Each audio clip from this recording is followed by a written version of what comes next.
क्या करूं, मैं इतनी सुंदर हूं तो। श्रीवास्तव मौसी का जब बेटा हुआ था, उन्होंने तभी ठान लिया था कि अपने बेटे के लिए सबसे सुंदर लड़की का हाथ मांग कर लाएंगी। श्रीवास्तव मौसी को भी बचपन से हीरोइन बन के रहने का बड़ा शौक था, तो बहू भी उनको हीरोइन जैसी ही चाहिए थी। एक दिन उन्होंने मिस गाजियाबाद डिम्पल से उसकी शादी करवा दी। यहाँ बस एक ही दिक्कत थी, डिम्पल को फेस मास्क बनाना तो आता था, पर आटा गूंथना नहीं आता था। बातें तो पक्की पक्की करती थी, पर रोटियां कच्ची पक्की बनाती थी। कमला बहन, मानना पड़ेगा, आप शहर की सबसे सुंदर लड़की को ब्याह कर ले आई है अपने बेटे के लिए। अब इसमें हमने तो कुछ नहीं किया भाई साहब, सब ऊपर वाले की कृपा है। जी जी, तो क्या क्या कर लेती है आपकी बहू? सब कुछ। जाओ बेटा डिम्पल, शर्मा जी के लिए थोड़ा नाश्ता पानी बना लाओ। डिम्पल नजदीक जाकर श्रीवास्तव मौसी के कान में फुसफुसाती है। मम्मी जी, नाश्ता बनाना तो नहीं आता, सिर्फ पानी ले आओ। अरे बेटा, तुझे देखने कितने लोग आए हैं, इन सबको पानी पिलाने का ही इरादा है क्या? सुंदर हूँ इसलिए देखने आए हैं। क्या करूँ, मैं इतनी सुंदर हूँ तो आप ही बताओ ना, क्या करूँ मैं? अरे बेटा, कुछ मत कर, खाना बनाना सीख ले बस। श्रीवास्तव मौसी के लिस्ट में सुंदरता सबसे ऊपर आती थी और उन्हें उसी का फल मिला। उनके बेटे अशोक ने एक दिन माँ से शिकायत की। माँ, कैसी बहू ढूंढ कर लाई हो? मैं शाम को थक हार कर घर लौटता हूँ तो मुझे कहती है, आज पेडिक्योर करना है, करवा दोगे? अरे जबकि दिन भर काम करके पाँव मेरे थके थे। अरे बेटा, ठीक है ना, धीरे धीरे सीख जाएगी। अरे क्या सीख जाएगी माँ, उससे कुछ भी नहीं आता।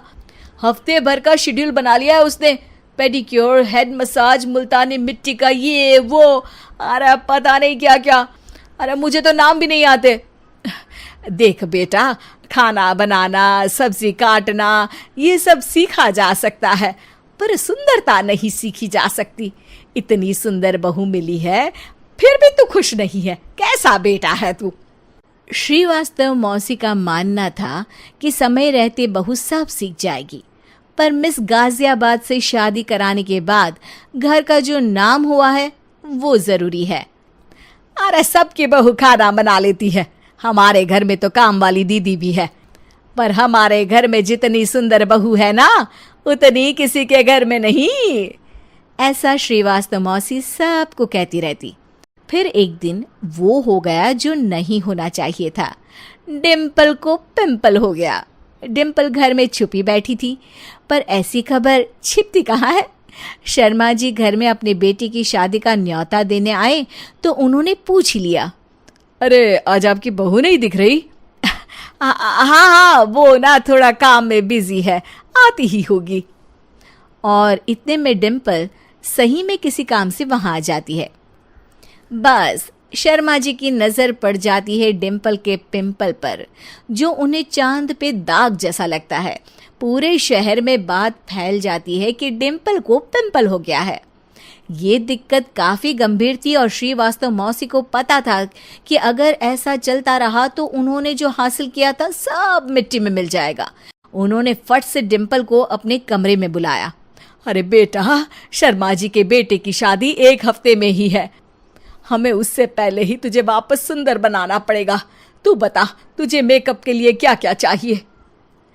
डिम्पल की दी गई लिस्ट का सामान श्रीवास्तव मौसी शाम को ही ले आती है और उसके बाद शुरू होता है डिम्पल का मेकओवर। 1 हफ्ते में सारे क्रीम्स पाउडर टेस्ट हो चुके हैं और डिम्पल और श्रीवास्तव मौसी रेडी हो जाते हैं शर्मा जी के बेटे की शादी के लिए। शादी के दिन डिम्पल बहुत सुंदर लग रही थी। श्रीवास्तव मौसी को उम्मीद थी कि बस अब तो हर जगह वो और डिम्पल ही छाए रहेंगे, चाहे शादी किसी की भी हो।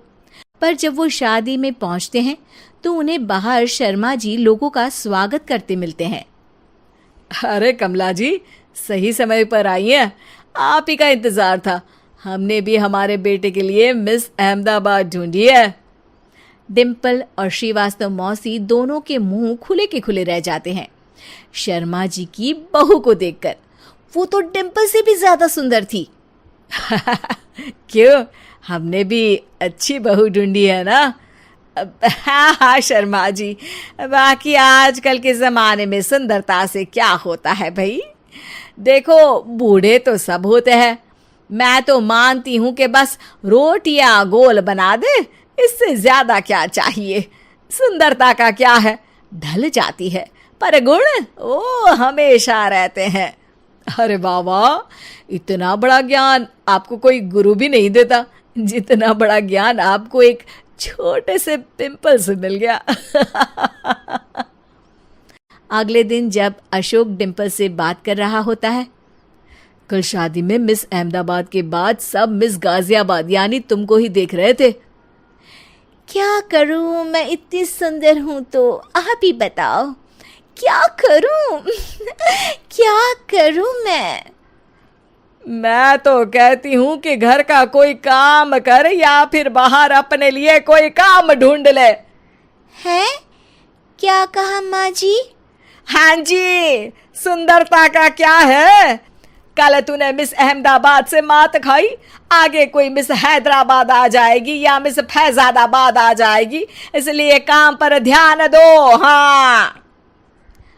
और कुछ महीनों बाद, अरे बहू, काम करने के बाद तू सुंदर नहीं, अति सुंदर हो गई है।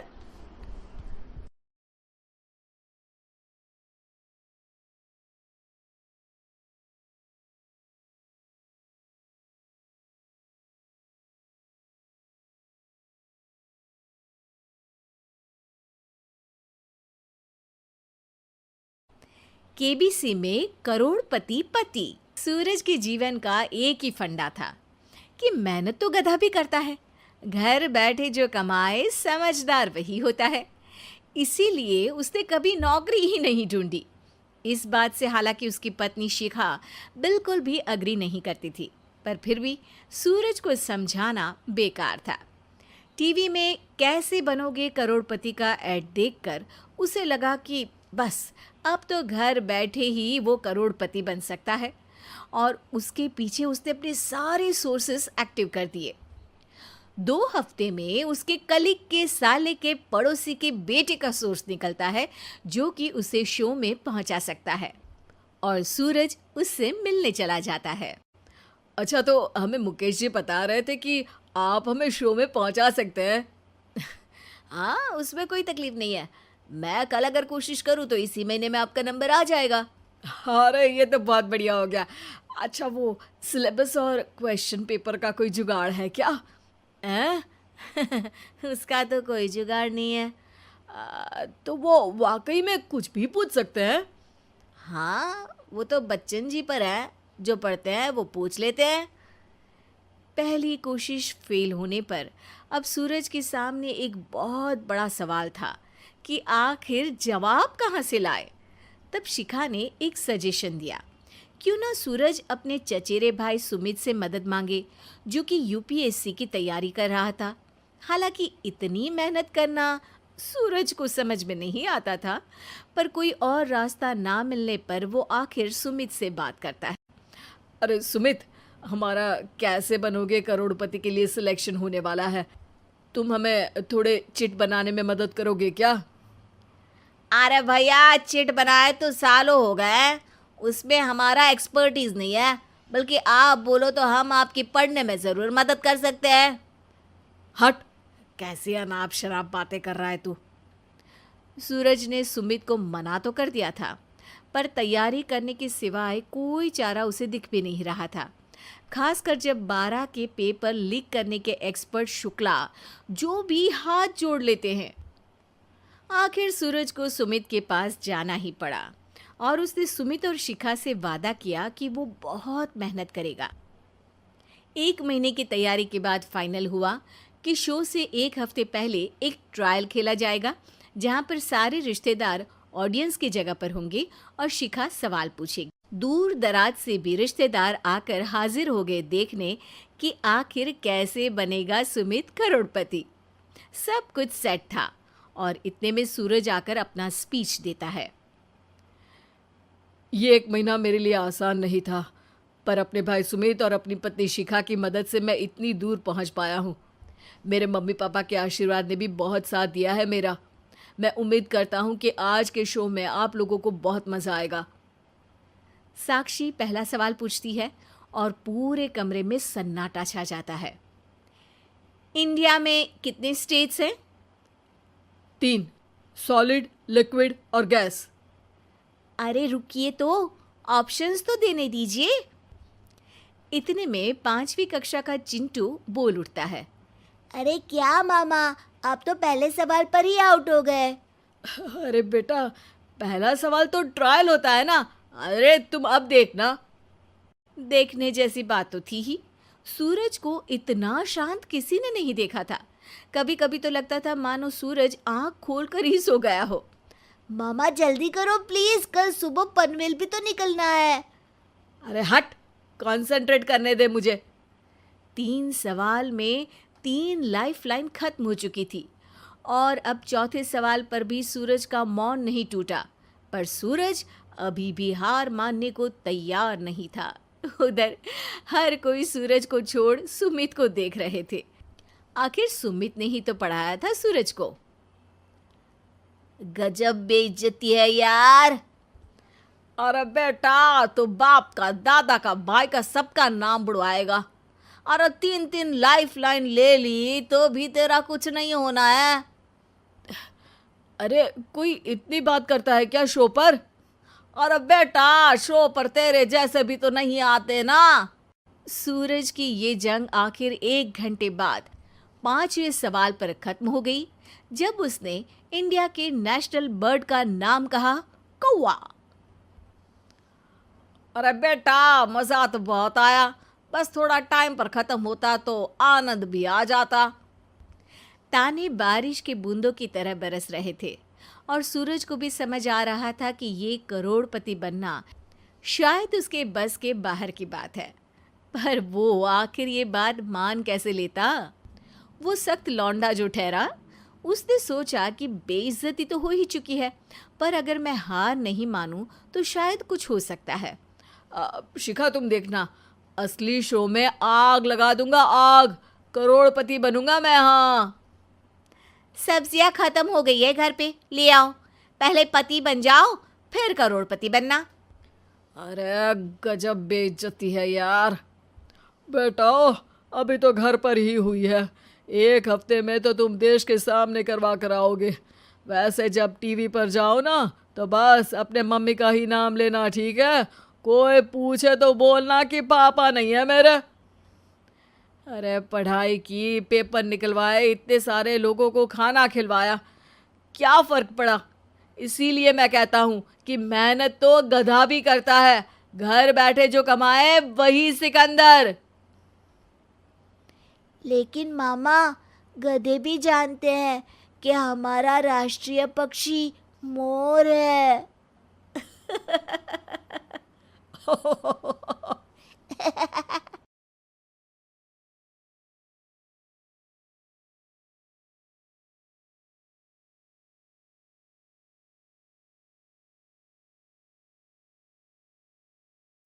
हॉरर कहानियां थी। कौन थी वो? मैं 8 महीने की प्रेग्नेंट थी और अपनी डिलीवरी के लिए अपने मायके गई थी। माँ ने मुझे फोन पर बताया, घर के पीछे की तरफ जो खाली जमीन थी ना, वहां पर एक नया कमरा बनवा लिया है। इतने सालों के बाद जैसे ही अपने घर में कदम रखा, कुछ अलग सा लगा।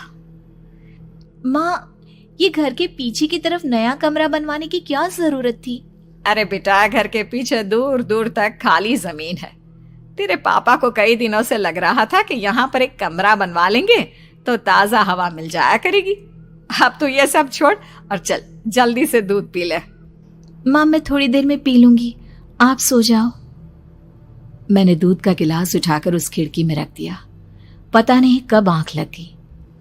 अचानक से खिड़की के पल्लों के खड़कने की तेज आवाज आई। दूध का गिलास धड़ाम से जमीन पर आ गिरा। जमीन पर गिरते ही दूध का रंग लाल हो चुका था। मैंने खिड़की से झांक कर बाहर देखा। चारों तरफ धूप अंधेरा था। उस अंधेरे की तरफ से कुछ आवाजें आ रही थी, जैसे छोटे बच्चे आपस में खिलखिलाकर मस्ती कर रहे हो।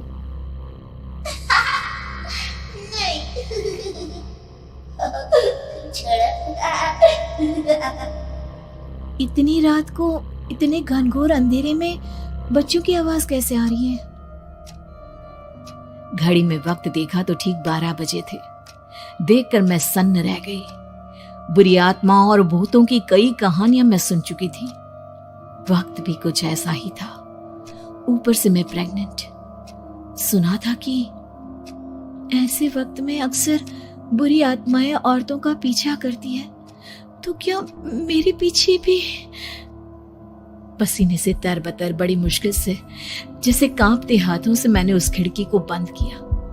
जल्दी से जल्दी उस कमरे से बाहर निकलकर माँ के पास जाने के बारे में सोचा, लेकिन जैसे ही दरवाजे की तरफ पलटी, लगा कोई साया हवा की स्पीड से दरवाजे के सामने से गुजर गया। मेरे गले में अटक कर रह गई। मैं जोर से चीख कर माँ को बुलाना चाहती थी, लेकिन वो आवाज खुद मेरे कानों तक नहीं पहुंच पा रही थी। तो माँ तक कैसे पहुंचती? खिड़की के पल्ले एक बार फिर तेज हवा के झोंके से धड़ाम करके खुल गया और पूरी ताकत से मैं चीख पड़ी। जानती थी मेरी चीख की आवाज सुनकर कुछ ही सेकंड में माँ वहां पहुंच जाएगी, लेकिन ऐसा कुछ हुआ ही नहीं। मेरा कलेजा डर के मारे फटा जा रहा था। आखिर माँ ने मेरी आवाज क्यों नहीं सुनी? इतनी गहरी नींद में तो माँ कभी नहीं सोती। ठीक पीछे खुली हुई वो खिड़की। मुझ में इतनी ताकत नहीं बची थी कि मैं पलटकर उस तरफ देख भी सकूं। हवा का एक सनसनाता हुआ झोंका उसी वक्त मेरे कानों से आकर टकराया। लगा जैसे किसी ने दबी हुई आवाज में धीरे से मुझसे कहा, चली जाओ यहां से। मैंने दोनों हाथ अपने कानों पर रख लिए और एक बार फिर ताकत लगाकर जोर से चीखने की कोशिश की। माँ! पापा! मेरी आवाज उस कमरे की दीवारों से टकराकर वापस मुझे ही सुनाई दे रही थी। जितनी ताकत के साथ मैंने चीखने की कोशिश की थी, कुछ ही देर बाद उससे कहीं ज्यादा तेज और दर्दनाक चीख मुझे सुनाई देने लगी। ये आवाज ठीक मेरे पीछे खिड़की से आ रही थी। वो आवाज मेरे कानों में पिघलते हुए लोहे की तरह गिर रही थी। उन आवाजों में हैवानियत थी। वो आवाजें किसी इंसान की नहीं है, इतना मैं समझ चुकी थी। कांप रहे हाथों से मैंने अंधेरे में कुछ ढूंढने की कोशिश की। तभी अचानक मेरा हाथ बेड पर रखी टॉर्च पर पड़ा। किसी तरह ताकत लगाकर टॉर्च का बटन ऑन किया, लेकिन ये क्या? सामने दरवाजे पर 3 छोटी लड़कियां खड़ी हुई थी। उनके हाथ में स्टील के चमचमाते हुए चाकू थे। मैं घबराकर लड़खड़ाई और पीछे की तरफ हटी, लेकिन तब तक वो मेरे पास आ चुकी थी। उनकी गर्दन टेढ़ी थी और उनके हाथों के वो चाकू मेरे पेट को निशाना बनाने को तैयार। मैं जोर से चीखी, नहीं, छोड़ दो मेरे बच्चे को, मत मारो, मत मारो, छोड़ दो मेरे बच्चे को। सोनाली, सोनाली, क्या हुआ बेटा? तू इतनी डरी हुई क्यों है? उठ बेटा, क्या हुआ? हड़बड़ाकर मैंने अपनी आंखें खोली। देखा तो दिन निकल आया था। माँ मुझे जगा रही थी। मेरा चेहरा पूरा पसीने से लथपथ था। क्या हुआ बेटा? तुमने कोई बुरा सपना देखा क्या? मैं अभी तक अपने पूरे होश में नहीं थी। वो मेरे बच्चे को मार देगी माँ। वो लड़की मेरे बच्चे को। मैंने घबराकर अपने पेट को छुआ। सब कुछ ठीक था। और वो दूध जो रात को यहाँ पर गिर गया था, उसका रंग लाल हो गया था। माँ ने हंसते हुए दूध का गिलास मुझे दिखाया।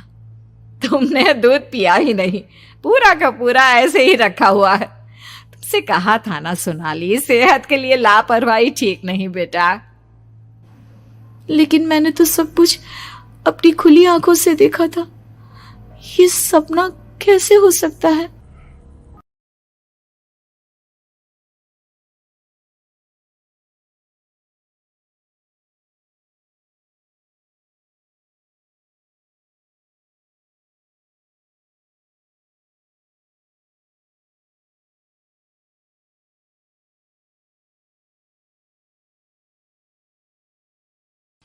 केला बेचने वाली चुड़ैल। एक बार की बात है, जादूपुर नाम के गांव में करतब दिखाती एक औरत एक रेड्डी के लिए गांव में आती है।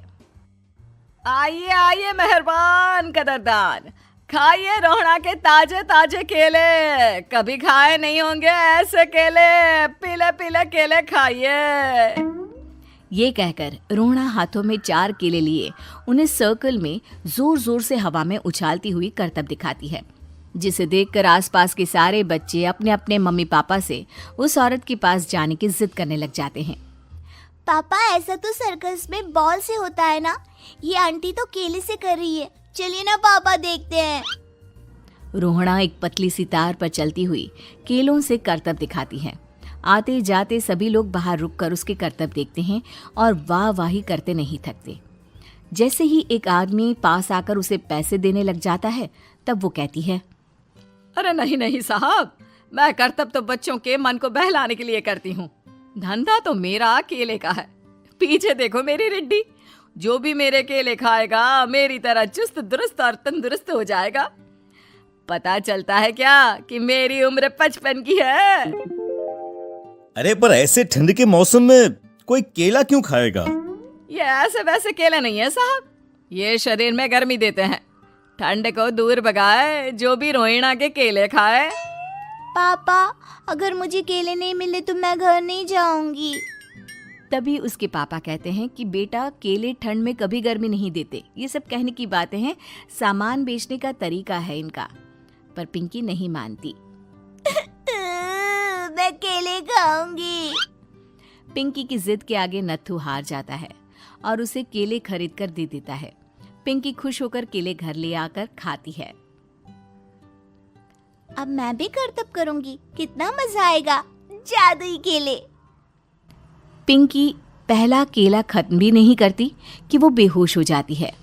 दूसरे केले से एक काला धुआं आता है और रोहड़ा चुड़ैल बनकर बाहर निकल आती है। मेरे भूतिया केले बच्चे न खाए, ऐसा हो ही नहीं सकता। जादूपुर वालों, कब तक बचोगे? आ गई हूं मैं रोहड़ा, जिसका कोई नहीं कर सकता सामना। रोहड़ा पिंकी को गोद में उठाकर काले धुएं में कहीं गायब हो जाती है। शाम के वक्त नत्थू घर लौटता है और पिंकी को घर में ना पाकर उसकी माँ से कहता है, माँ पिंकी कहाँ है? अरे बेटा, उसे तो तू सुबह करतब दिखाने ले गया था ना, फिर कहाँ वापस आए तुम दोनों? मुझे लगा तू उसे अपने साथ मंडी ले गया होगा। हे भगवान, मेरी बच्ची कहाँ गई? मैं उसे घर ही तो छोड़कर गया था माँ। नत्थू गांव के घर कोने में अपनी बेटी को ढूंढता है, पर उसे वो कहीं नहीं मिलती।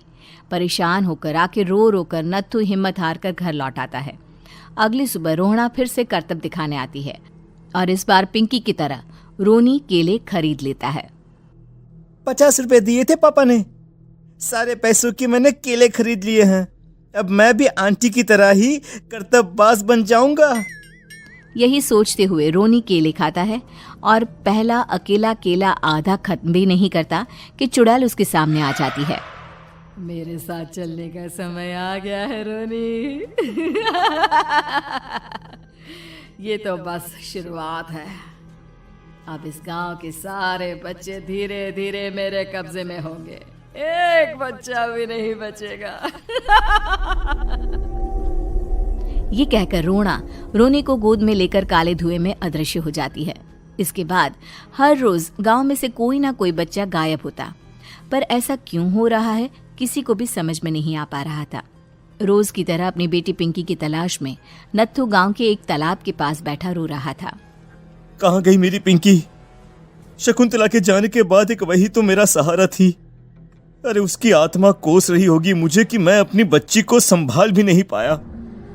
नत्थू ये कहता हुआ रो ही रहा था कि तभी तालाब में से उसे शकुंतला की आवाज सुनाई देती है। कहाँ थी तुम शकुंतला? हमारी बच्ची और सारे गायब हुए बच्चे रोहड़ा के कब्जे में हैं। वो बच्चों को जो केले देती है उससे बच्चे बेहोश हो जाते हैं और उसके कब्जे में आ जाते हैं और वो उन्हें ले जाकर काली दुनिया में ले जाती है। पर वो ऐसा क्यों कर रही है? ये मैं नहीं जानती, पर उस दुनिया का रास्ता मैं आपको बता सकती हूँ। जहां ये नदी खत्म होती है वहां एक केले का पेड़ है, उसके नीचे एक दरवाजा है, वहीं से रास्ता जाता है उस दुनिया का। ये कहकर शकुंतला की आत्मा गायब हो जाती है। गांव के सभी लोग झुंड बनाकर उसी रास्ते से काली दुनिया में चले जाते हैं और वहां देखते हैं कि सारे बच्चे वहां काम कर रहे थे। पापा मुझे ले चलो यहाँ से। पापा पापा। सभी बच्चे अपने मम्मी पापा से लिपट जाते हैं। तो तुम लोग यहाँ तक आ गए? क्यों हमारे बच्चों को पकड़ लिया तूने? तुझे शिकार ही बनाना है तो ले, हम सब आ गए हैं, हमें खा ले। नहीं, मुझे बच्चे चाहिए। मेरे बच्चे के बदले तुम लोगों के बच्चे। क्या मतलब? मैं इसी गांव में रहने वाली एक औरत थी। केले की चोरी के इल्जाम में मेरे बेटे को गांव वालों ने इतना मारा कि वो मर गया। उसी दिन मैंने ठान लिया कि गांव वालों का भी वही हाल करूंगी। कुछ दिन बाद बेटे के चले जाने के दुख में मैं भी मर गई और मेरी भटकती आत्मा एक चुड़ैल बन गई। और फिर मैंने बदला लिया तुम सबके बच्चे छीनकर। बर्दाश्त नहीं कर पाए ना? सोचो मुझ पर क्या बीती होगी। हमें माफ कर दो रोना। पता नहीं ये किसकी गलती थी, पर हम सभी माफी मांगते हैं। हमारी खुशियां लौटा दो, तुम भी तो एक माँ हो। गांव वालों की बात सुनकर रोना का मन पिघल जाता है और वो बच्चों को छोड़ देती है। उसके बाद काली दुनिया बच्चों के लिए जादुई दुनिया बन जाती है। अब कोई भी कभी भी वहां आ जा सकता था।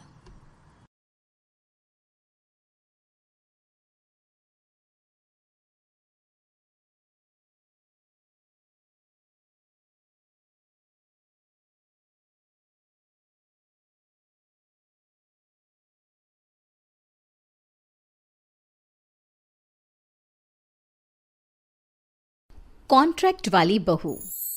नरेश की माँ अपने बेटे से मिलने दिल्ली आ रही है।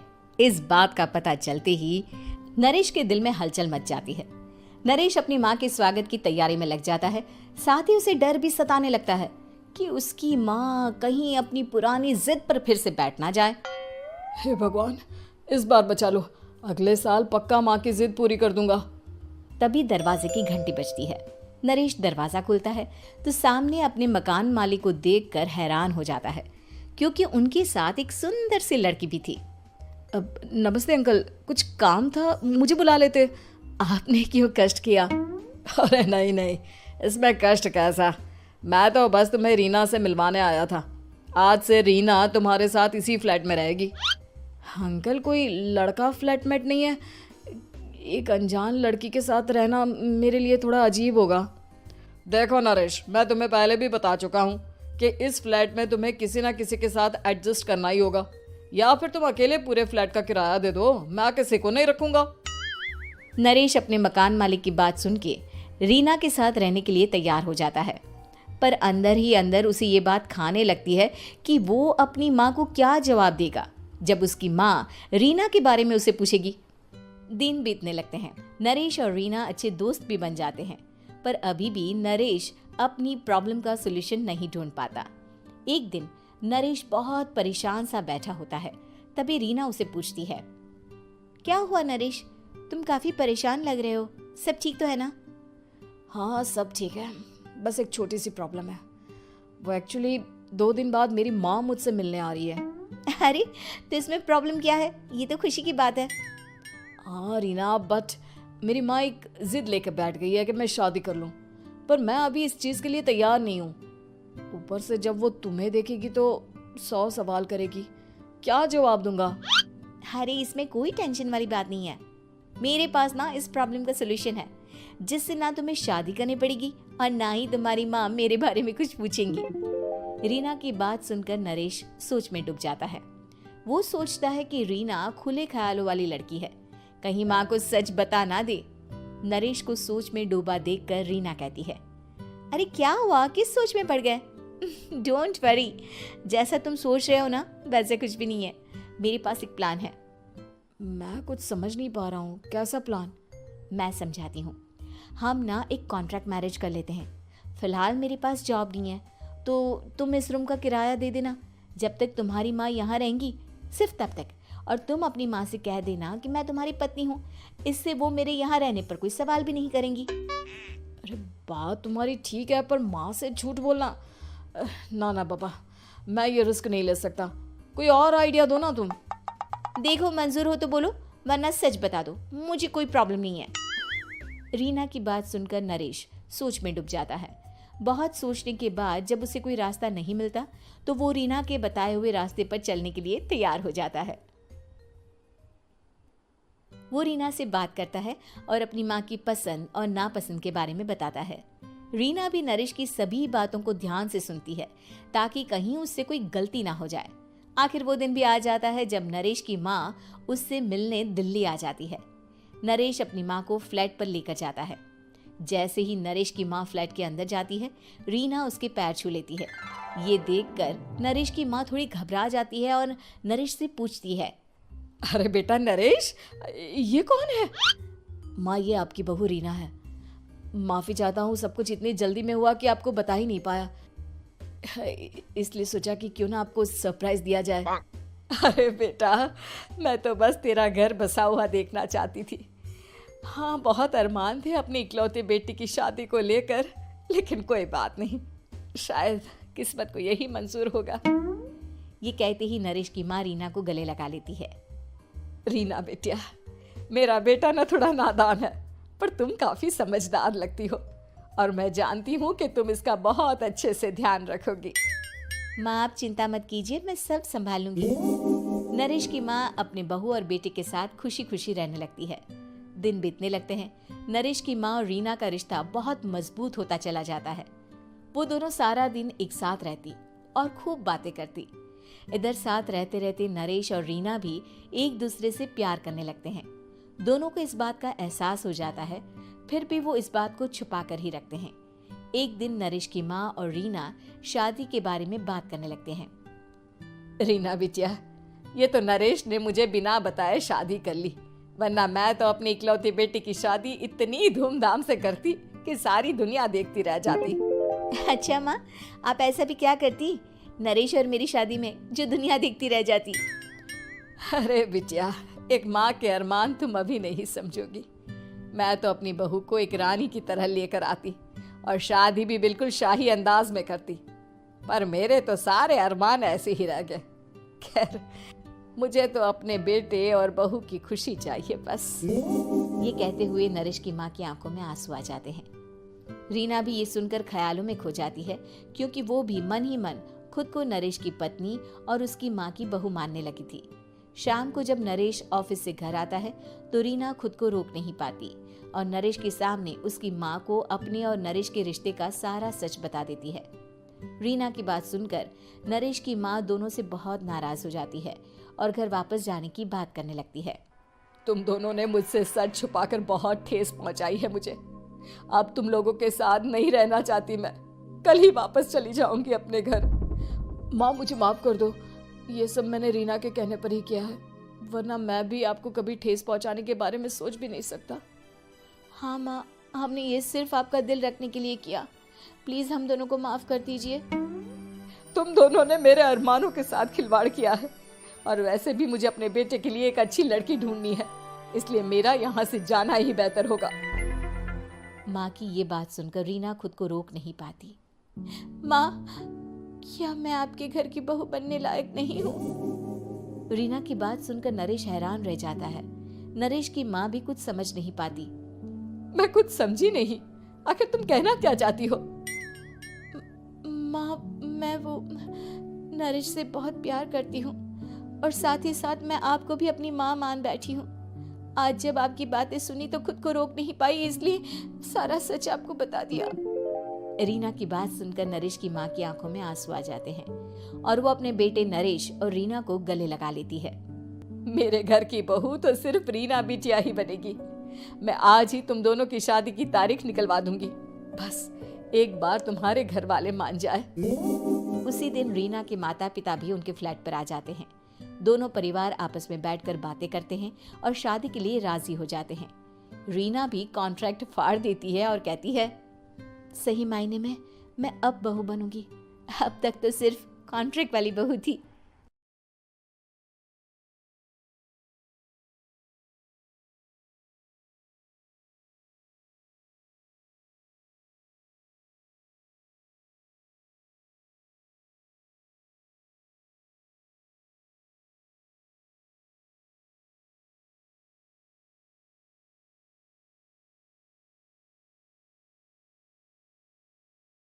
शिल्पा शहर की पढ़ी लिखी और होशियार लड़की है, जिसकी शादी उसके पापा के सालों पुराने वादे की वजह से गांव के विकास से हो जाती है। शिल्पा की सास पुराने ख्यालों की होती है। अरे शहर की हो, इसका मतलब ये नहीं कि जो मन आए करोगी। घर के कुछ नियम है जो तुम्हें भी मानने पड़ेंगे। हाँ।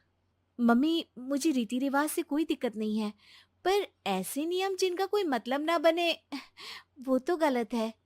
हाय, देखो तो। अरे घर आए एक दिन पूरा नहीं हुआ और सास से जुबान लड़ाना भी शुरू। नहीं हो, बहू हो, अपनी हद में रहना सीख लो। हाँ। इतने में विकास भी वहां आ जाता है। माँ, मुझे लगता है शिल्पा को घर रहने की जगह दुकान चलना चाहिए। इसकी नई चीजों की समझ और सोच हमारे बिजनेस के लिए बहुत अच्छी रहेगी। बेटे की बात सुनकर माँ को बहुत गुस्सा आ जाता है। अच्छा, अरे बीवी के आते ही तेरे तो सुर बदल गए। अगर ये दुकान जाने लगी तो गांव में क्या इज्जत रह जाएगी हमारी है? लोग क्या कहेंगे? ये कहीं नहीं जाएंगे बस। हाँ। माँ के आगे और कुछ बोले बिना विकास वहां से चला जाता है और सास शिल्पा को घर के कामों में लगा देती है।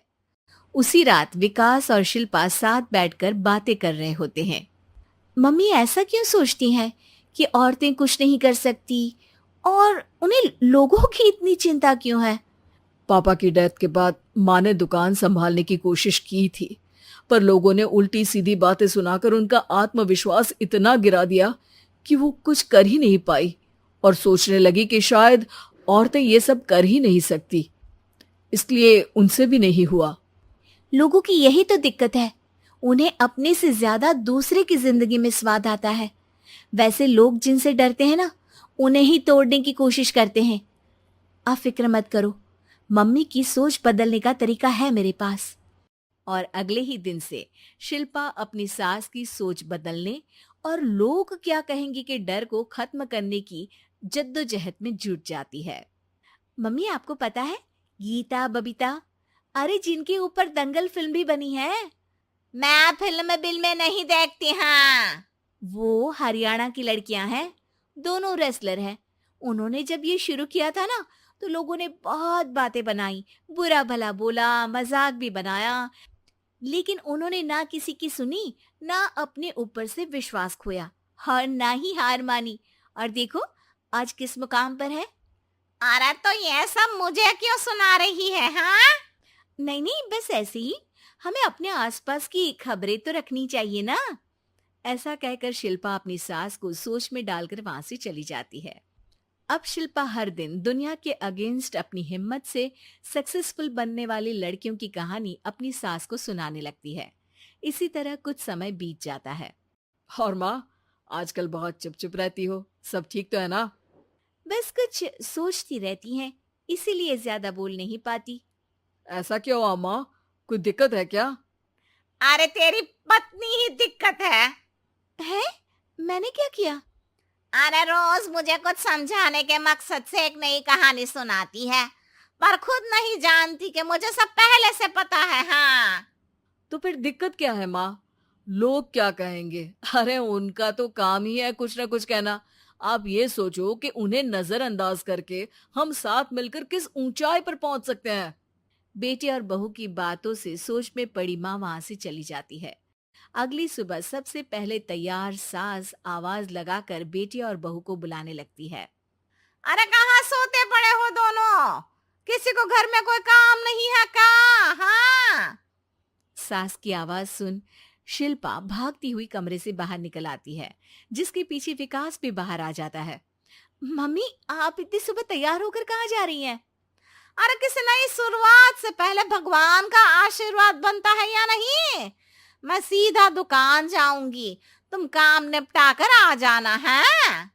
सास की बात सुन शिल्पा और विकास खुशी से फूले नहीं समाते। ये हुई ना मेरी माँ वाली बात।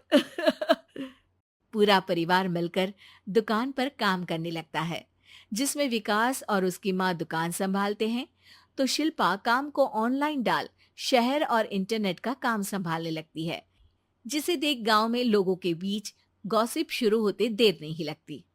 और क्या विकास भाई, अकेले काम संभल नहीं रहा था तो नौकर रख लेते, और तो को यहाँ लाने की क्या जरूरत थी। इन्हें घर में जो काम बोलो वो तो सही से करती नहीं, यहाँ आकर तो तुम्हें डुबा ही देंगी। अरे भाई साहब, अगर आपके घर की औरतें सही से काम नहीं करती ना, तो हमें उससे कोई लेना देना नहीं। यहाँ आपकी पंचायत के लिए किसी के पास समय नहीं है। हाँ, करारा जवाब सुन बातें सुनाने आए लोग मुंह लटकाए उल्टे पैर वापस चले जाते हैं। वाह मम्मी, ये तो अब दोबारा कभी भूल कर भी यहाँ नहीं आएंगे। I am so proud of you. अरे बहुत हुआ, हाँ काम पर लगो चलो। तीनों आपस में काम बांटकर अपने अपने काम पर लग जाते हैं।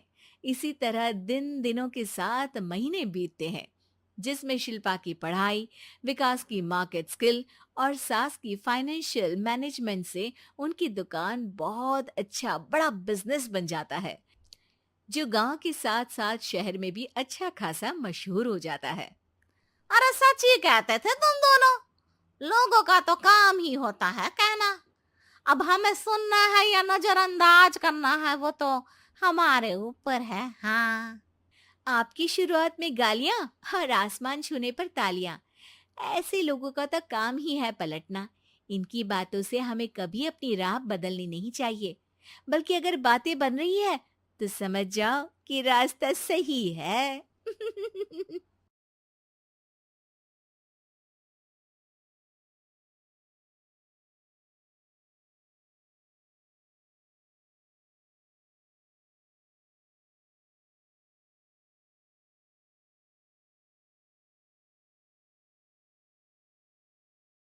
शिल्पा शहर की पढ़ी लिखी और होशियार लड़की है, जिसकी शादी उसके पापा के सालों पुराने वादे की वजह से गांव के विकास से हो जाती है।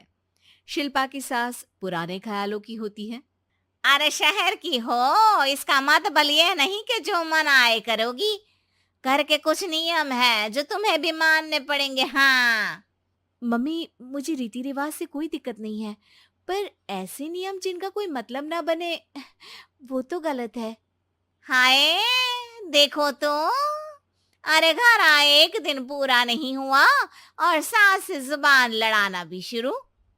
नहीं हो, बहू हो, अपनी हद में रहना सीख लो। हाँ, इतने में विकास भी वहां आ जाता है। माँ, मुझे लगता है शिल्पा को घर रहने की जगह दुकान चलना चाहिए। इसकी नई चीजों की समझ और सोच हमारे बिजनेस के लिए बहुत अच्छी रहेगी। बेटे की बात सुनकर माँ को बहुत गुस्सा आ जाता है। अच्छा, अरे बीवी के आते ही तेरे तो सुर बदल गए। अगर ये दुकान जाने लगी तो गांव में क्या इज्जत रह जाएगी हमारी। है, लोग क्या कहेंगे, ये कहीं नहीं जाएंगी बस। हाँ, माँ के आगे और कुछ बोले बिना विकास वहां से चला जाता है और सास शिल्पा को घर के कामों में लगा देती है। उसी रात विकास और शिल्पा साथ बैठकर बातें कर रहे होते हैं। मम्मी ऐसा क्यों सोचती हैं कि औरतें कुछ नहीं कर सकती, और उन्हें लोगों की इतनी चिंता क्यों है? पापा की डेथ के बाद माँ ने दुकान संभालने की कोशिश की थी, पर लोगों ने उल्टी सीधी बातें सुनाकर उनका आत्मविश्वास इतना गिरा दिया कि वो कुछ कर ही नहीं पाई और सोचने लगी कि शायद औरतें ये सब कर ही नहीं सकती, इसलिए उनसे भी नहीं हुआ। लोगों की यही तो दिक्कत है, उन्हें अपने से ज्यादा दूसरे की जिंदगी में स्वाद आता है। वैसे लोग जिनसे डरते हैं ना, उन्हें ही तोड़ने की कोशिश करते हैं। आप फिक्र मत करो, मम्मी की सोच बदलने का तरीका है मेरे पास।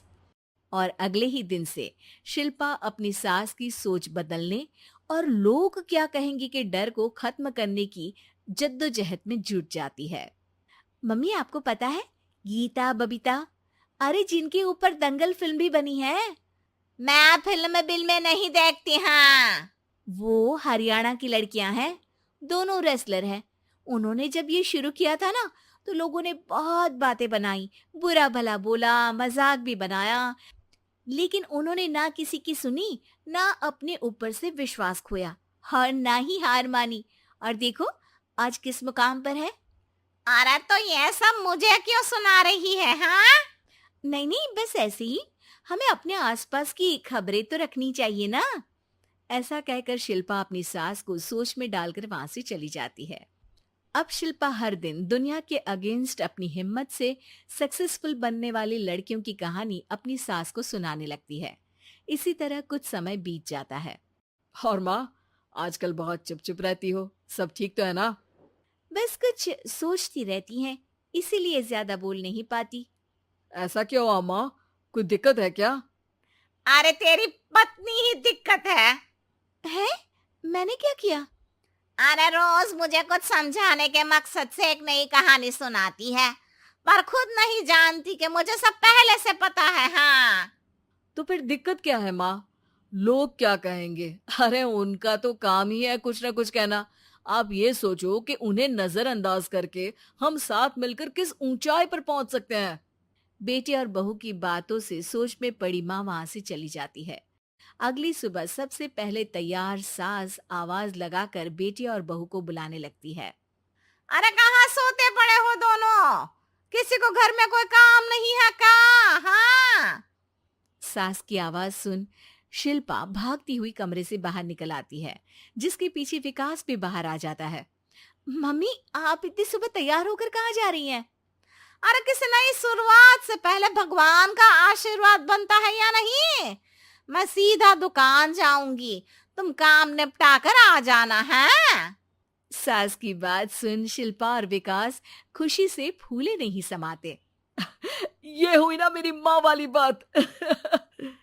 पूरा परिवार मिलकर दुकान पर काम करने लगता है, जिसमें विकास और उसकी माँ दुकान संभालते हैं, तो शिल्पा काम को ऑनलाइन डाल शहर और इंटरनेट का काम संभालने लगती है, जिसे देख गांव में लोगों के बीच गॉसिप शुरू होते देर नहीं लगती।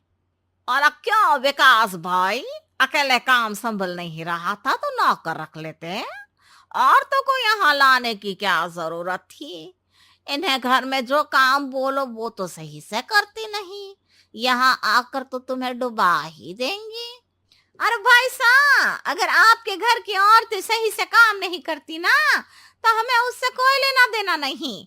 यहाँ आपकी पंचायत के लिए किसी के पास समय नहीं है। हाँ, करारा जवाब सुन बातें सुनाने आए लोग मुंह लचकाए उल्टे पैर वापस चले जाते हैं। वाह मम्मी, ये तो अब दोबारा कभी भूल कर भी यहाँ नहीं आएंगे। I am so proud of you. अरे बहुत हुआ, हाँ काम पर लगो चलो। तीनों आपस में काम बांटकर अपने अपने काम पर लग जाते हैं। इसी तरह दिनों के साथ महीने बीतते हैं, जिसमें शिल्पा की पढ़ाई, विकास की मार्केट स्किल और सास की फाइनेंशियल मैनेजमेंट से उनकी दुकान बहुत अच्छा बड़ा बिजनेस बन जाता है, जो गांव के साथ साथ शहर में भी अच्छा खासा मशहूर हो जाता है। अरे सच ही कहते थे तुम दोनों, लोगों का तो काम ही होता है कहना।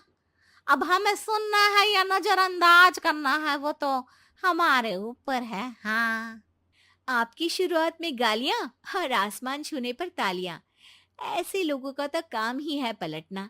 इनकी बातों से हमें कभी अपनी राह बदलनी नहीं चाहिए, बल्कि अगर बातें बन रही है तो समझ जाओ कि रास्ता सही है।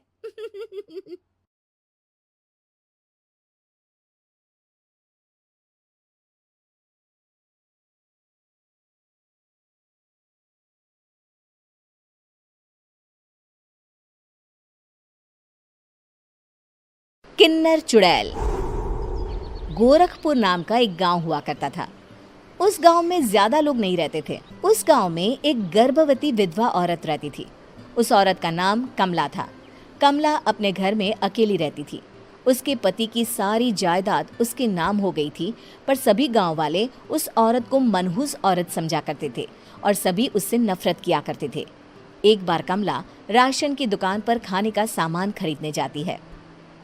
भैया जी, जरा 1 किलो दाल चावल देना।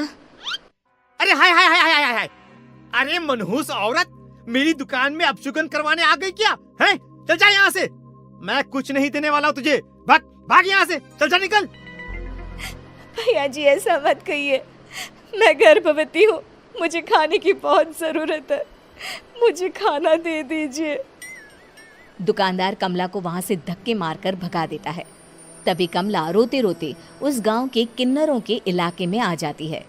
गांव वाले किन्नरों को उसी इलाके में रखा करते थे, क्योंकि वो लोग किन्नरों को पसंद नहीं करते थे और उनके इलाके में रहने से मना करते थे। तो किन्नरों ने उसी गांव में अपना एक इलाका बना लिया था। जब किन्नर लोग देखते हैं कि एक गर्भवती महिला रोते रोते उनके इलाके में आ गई है, तो सारे किन्नर कमला के पास जाकर उसका हाल पूछने लगते हैं।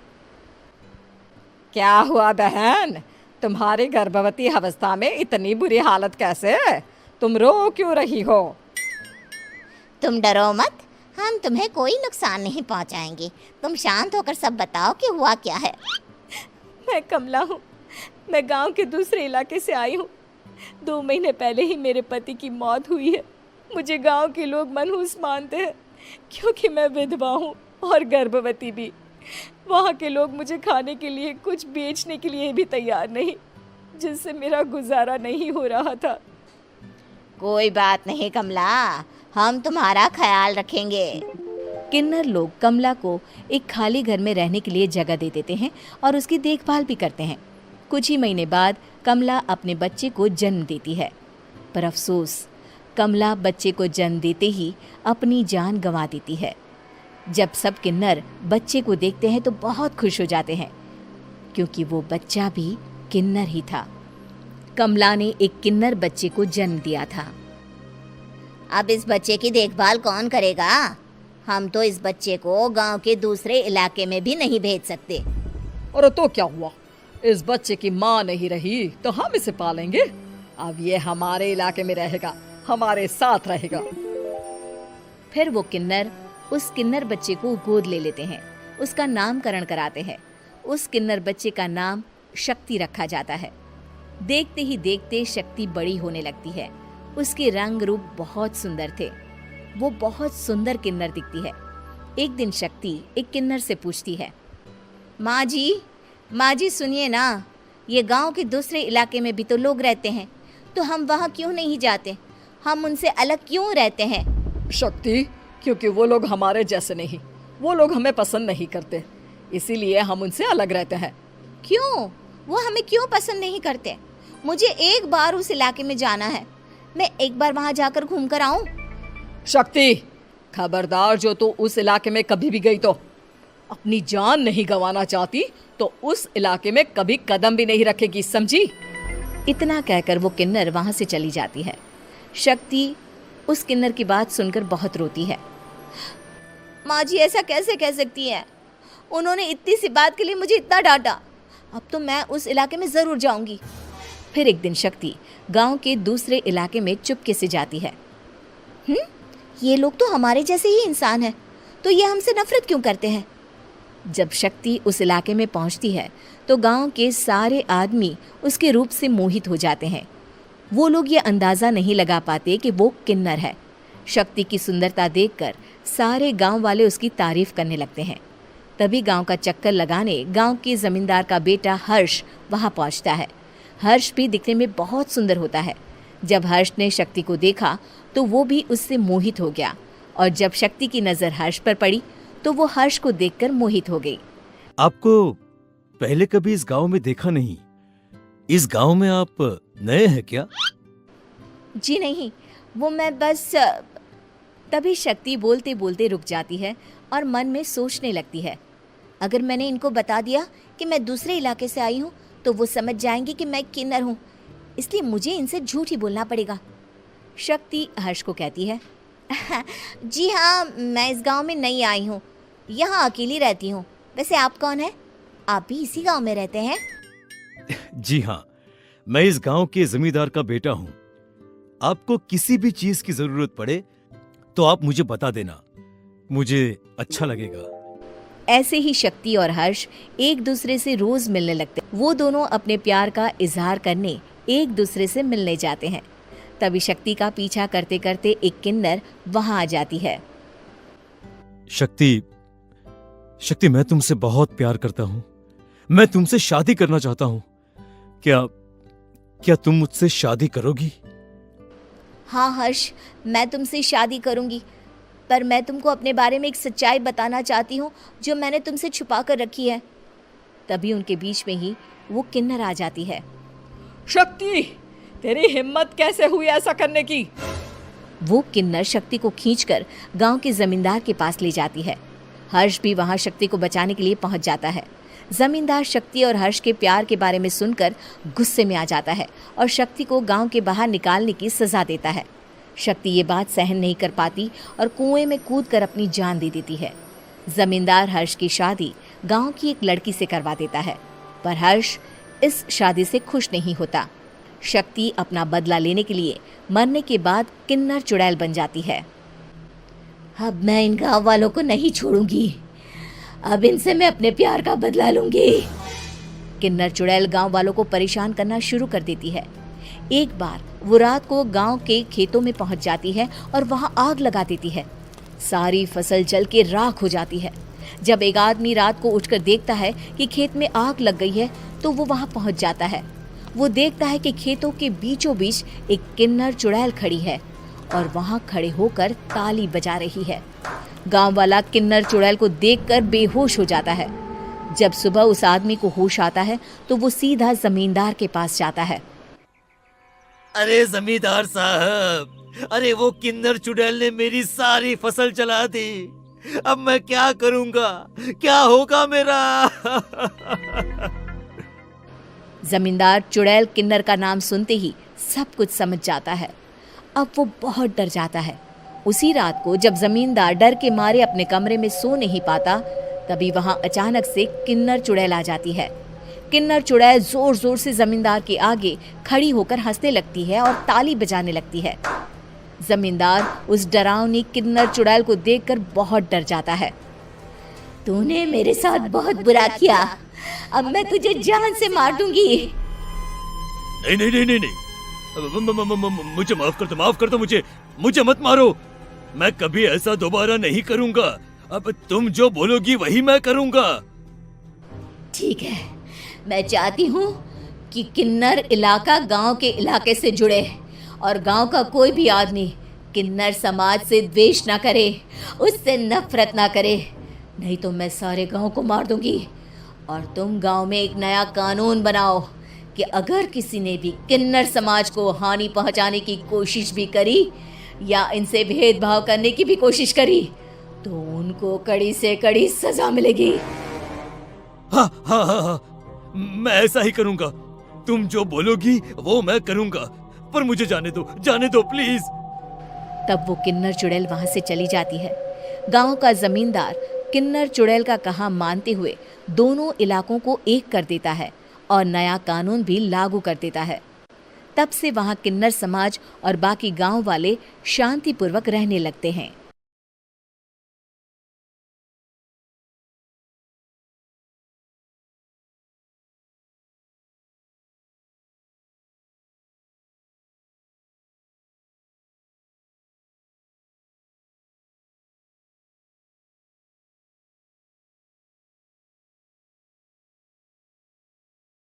काला साया। यूं तो बनारस घाट अपनी खूबसूरती के लिए बहुत प्रचलित है, पर घाट के किनारे कई राज लिए बैठे हैं। ये कहानी शुरू होती है बनारस के घाट के पास बने ममता निवास से, जहां प्रिया लाल जोड़े में ममता के घर उसकी बहू बनकर आती है। आओ आओ बहू, घर को अपने पैरों से पवित्र करो। ममता घर की दहलीज पार कर ही रही होती है कि अचानक एक बहुत गंदी सी बास पूरे घर में फैल जाती है।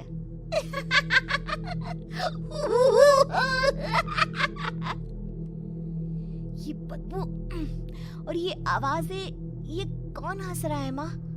अब ये पड़ोसी ना हमारे थोड़े अलग से है। कहाँ हम शाकाहारी और ये मांस मच्छी खाने वाले। छोड़, तू ध्यान मत दे और गृह प्रवेश कर। और हाँ बहू, अपनी सास की एक बात हमेशा याद रखना, इन पड़ोसियों से तो कभी बात नहीं करेगी। अच्छे लोग नहीं है ये। अपनी सास की ये बात मानेगी ना बेटा? हाँ माँ, जो आपकी मर्जी, मैं उनसे बात नहीं करूंगी। अगले दिन प्रिया अपनी पहली रसोई बनाने रसोई घर में जाती है। ये छोकी बात तो नाक में जा रही है। एक काम करती हूँ, खिड़की खोल देती हूँ। प्रिया खिड़की खोलने जाती है। इतने जाले, लगता है इस खिड़की को कभी खोला ही नहीं गया। पर ऐसा क्यों? ओह, नॉन वेज की स्मेल आती होगी ना। 2 मिनट के लिए खोल लेती हूँ, फिर बंद कर दूंगी। प्रिया खिड़की खोलती है। खिड़की खोलते ही उसकी नजर सामने वाले घर की खिड़की पर पड़ती है, जहाँ एक लड़की खड़ी होती है। हाथों में मेहंदी, लाल रंग की साड़ी, बिल्कुल सजी धजी, मानो प्रिया की तरह ही वो भी नई नवेली बहू हो। वो प्रिया को देखकर मुस्कुराती है। हे भगवान, माँ ने तो इनसे बात करने को मना किया था। प्रिया फौरन ही खिड़की बंद कर देती है और तवे पर चढ़े रोटी की ओर देखने लगती है, पर वहाँ रोटी न होकर मछली पड़ी होती है। ये क्या? पहली ही रसोई में इतनी बड़ी गलती। हे भगवान, अब मैं क्या करूं? प्रिया बहुत डर जाती है और फौरन रसोई की सफाई करने और फिर सभी के लिए खाना बनाने लग जाती है। जब वो सबको खाना परोसती है, सब तो ठीक है, मैं बेकार में चिंता कर रही थी। हे भगवान, ऐसे ही बस अपनी कृपा बनाए रखना। रात के वक्त जब सब सो रहे होते हैं, तब प्रिया को पायल की आवाज सुनाई देती है, जिससे उसकी आंख खुल जाती है। ये पायल की आवाज कहाँ से आ रही है? प्रिया उठकर उस आवाज के पीछे छत की सीढ़ियों तक जाती है। तभी उसे बच्चे के रोने की आवाज आती है। प्रिया छत पर जाती है तो क्या देखती है? वही लाल साड़ी वाली लड़की अपनी गोद में एक नवजात बच्चे को घुमा घुमा कर सुला रही है। तभी प्रिया की नजर उसके पेट पर पड़ती है। ओह गॉड, ये तो प्रेग्नेंट भी है। सुनिए, बच्चा सो नहीं रहा है क्या? मैं कुछ मदद करूं? नहीं, आपके घर वालों को अच्छा नहीं लगेगा, मैं संभाल लूंगी। स्नेहा की गोद से बच्चा हाथ मारकर प्रिया की गोद में आने को छटपटाने लगता है। दोनों घर अगल बगल में बने होने के कारण प्रिया उस बच्चे को गोद में ले लेती है। प्रिया के पास आते ही वो सो जाता है। बच्चे का वो स्पर्श रात भर प्रिया भूल नहीं पाती और अगली सुबह वो छत पर कपड़े सुखा रही होती है। तभी उसे एक औरत इशारा करके बुलाती है। स्नेहा कह रही थी बाबू तुम्हारी गोद में आते ही सो गया। मैं गौरी, स्नेहा की माँ हूँ। बहू, घर आना, बाबू को खिला भी लेना। शाम को जब घर पर कोई नहीं रहता, बच्चे से मिलने के लिए प्रिया छिपकर अपनी पड़ोसन के घर चली जाती है और कुछ देर बच्चे को खिलाकर वापस लौट आती है। इसके कुछ दिन बाद ही प्रिया को पता चलता है कि वो माँ बनने वाली है। ममता की खुशी का ठिकाना नहीं रहता।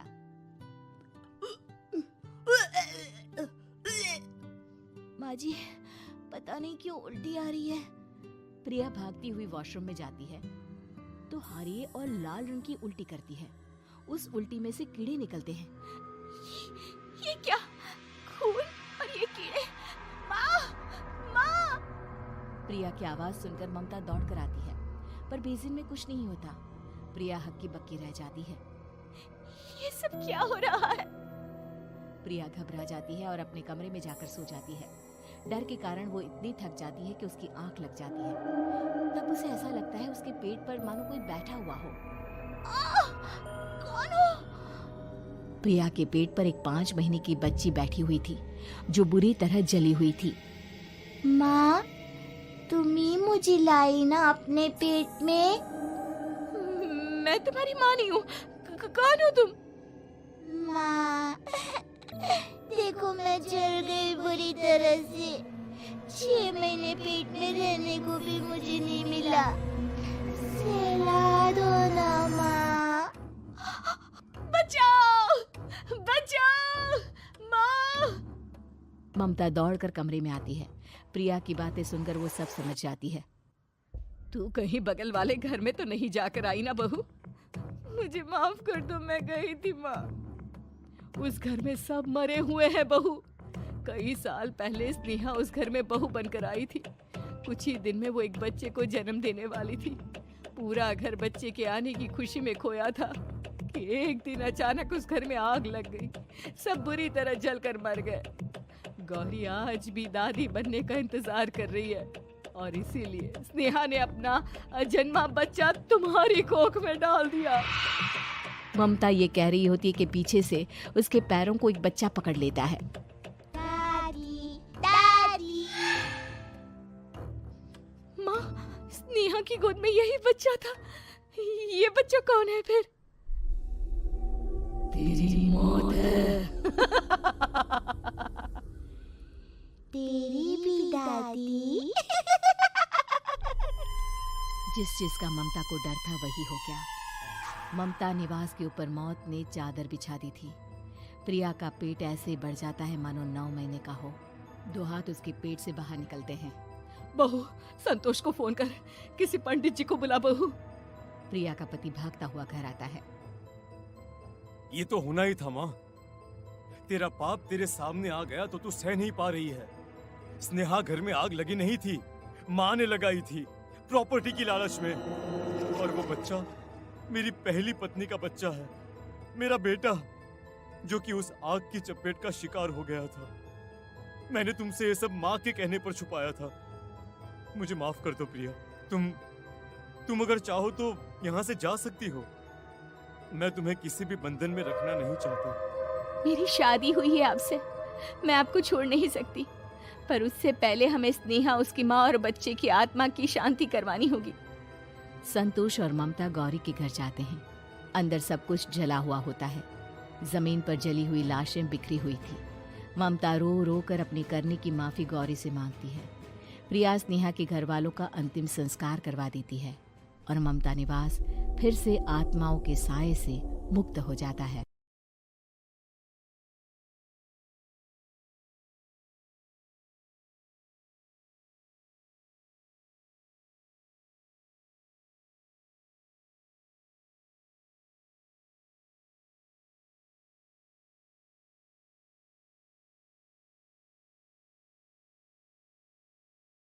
कंवारी ननद। अंजलि की उम्र लगभग 30 साल हो चुकी थी। वो एक स्कूल में टीचर की जॉब करती थी। अंजलि के घर में उसकी माँ के अलावा उसका छोटा भाई और भाभी भी रहा करते थे। 30 साल की उम्र होने के बाद भी अंजलि की अब तक शादी नहीं हुई थी। इस बात को लेकर अंजलि की माँ रुक्मिणी देवी काफी परेशान रहा करती थी। माँ, मैं स्कूल जा रही हूँ, जरा मेरा टिफिन तो दे दीजिए। अब क्या पूरी जिंदगी मैं तुझे टिफिन बना कर देती रहूंगी? अरे कुछ सोचा भी अपने बारे में या बस ऐसे ही?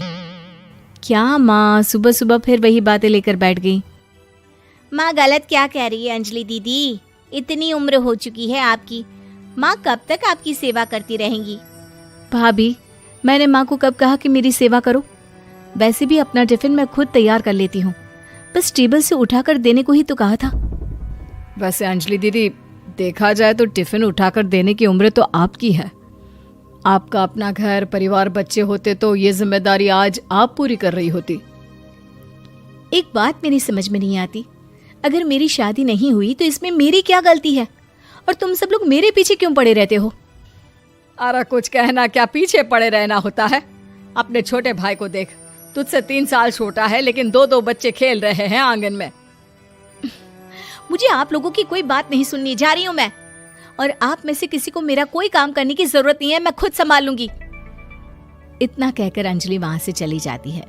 शाम को जब अंजलि अपने स्कूल से लौटकर घर वापस आती है तो उसने देखा कि पड़ोस वाली निर्मला चाची वहां पर बैठी हुई थी।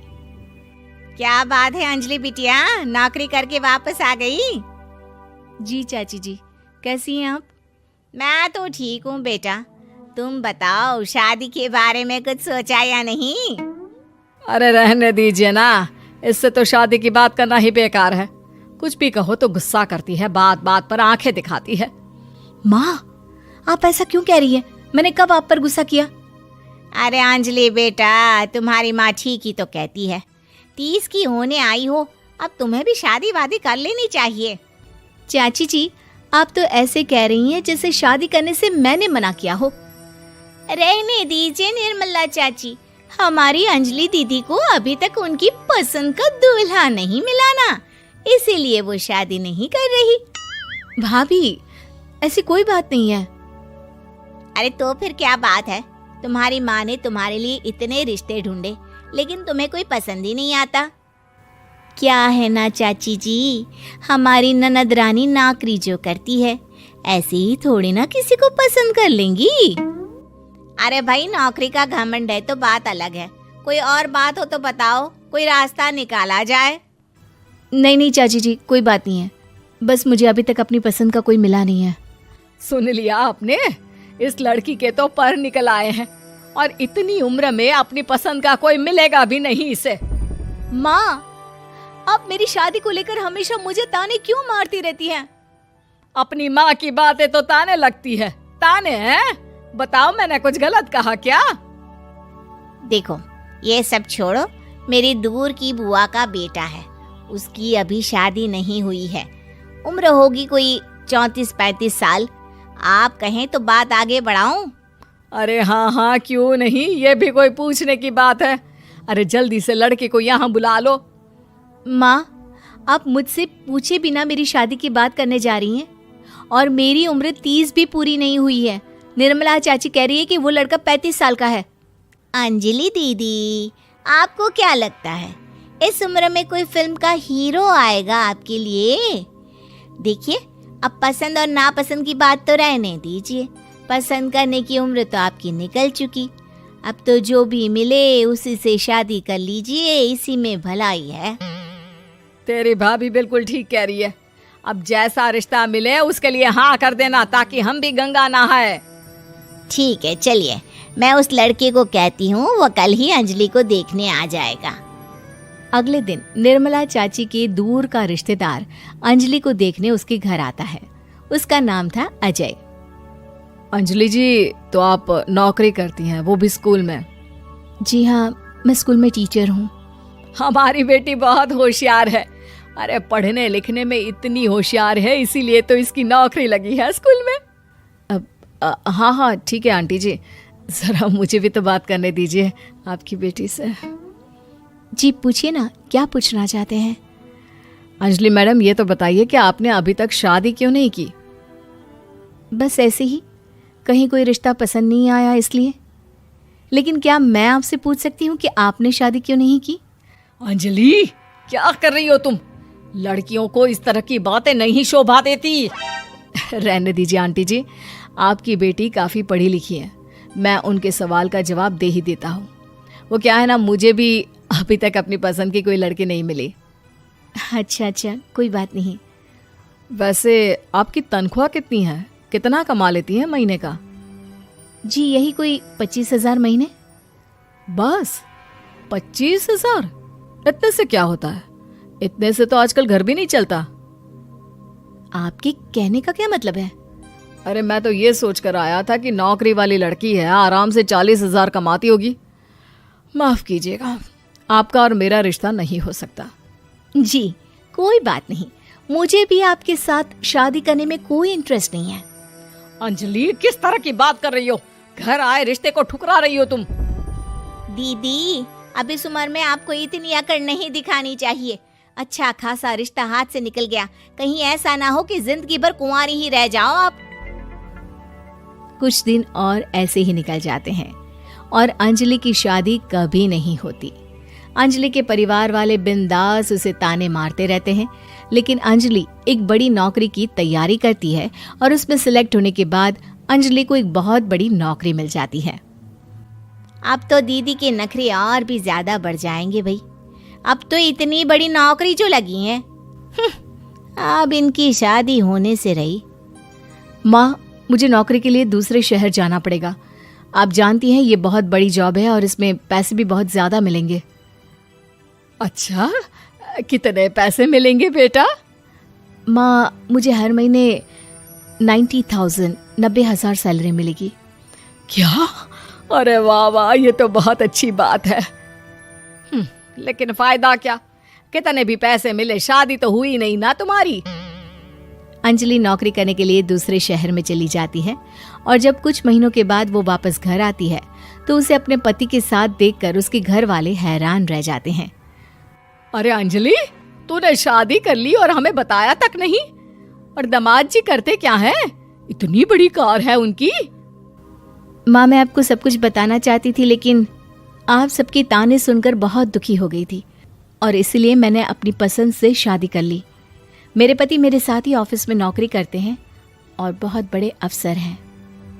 और एक बात बताऊं माँ, आज मैं बहुत खुश हूँ।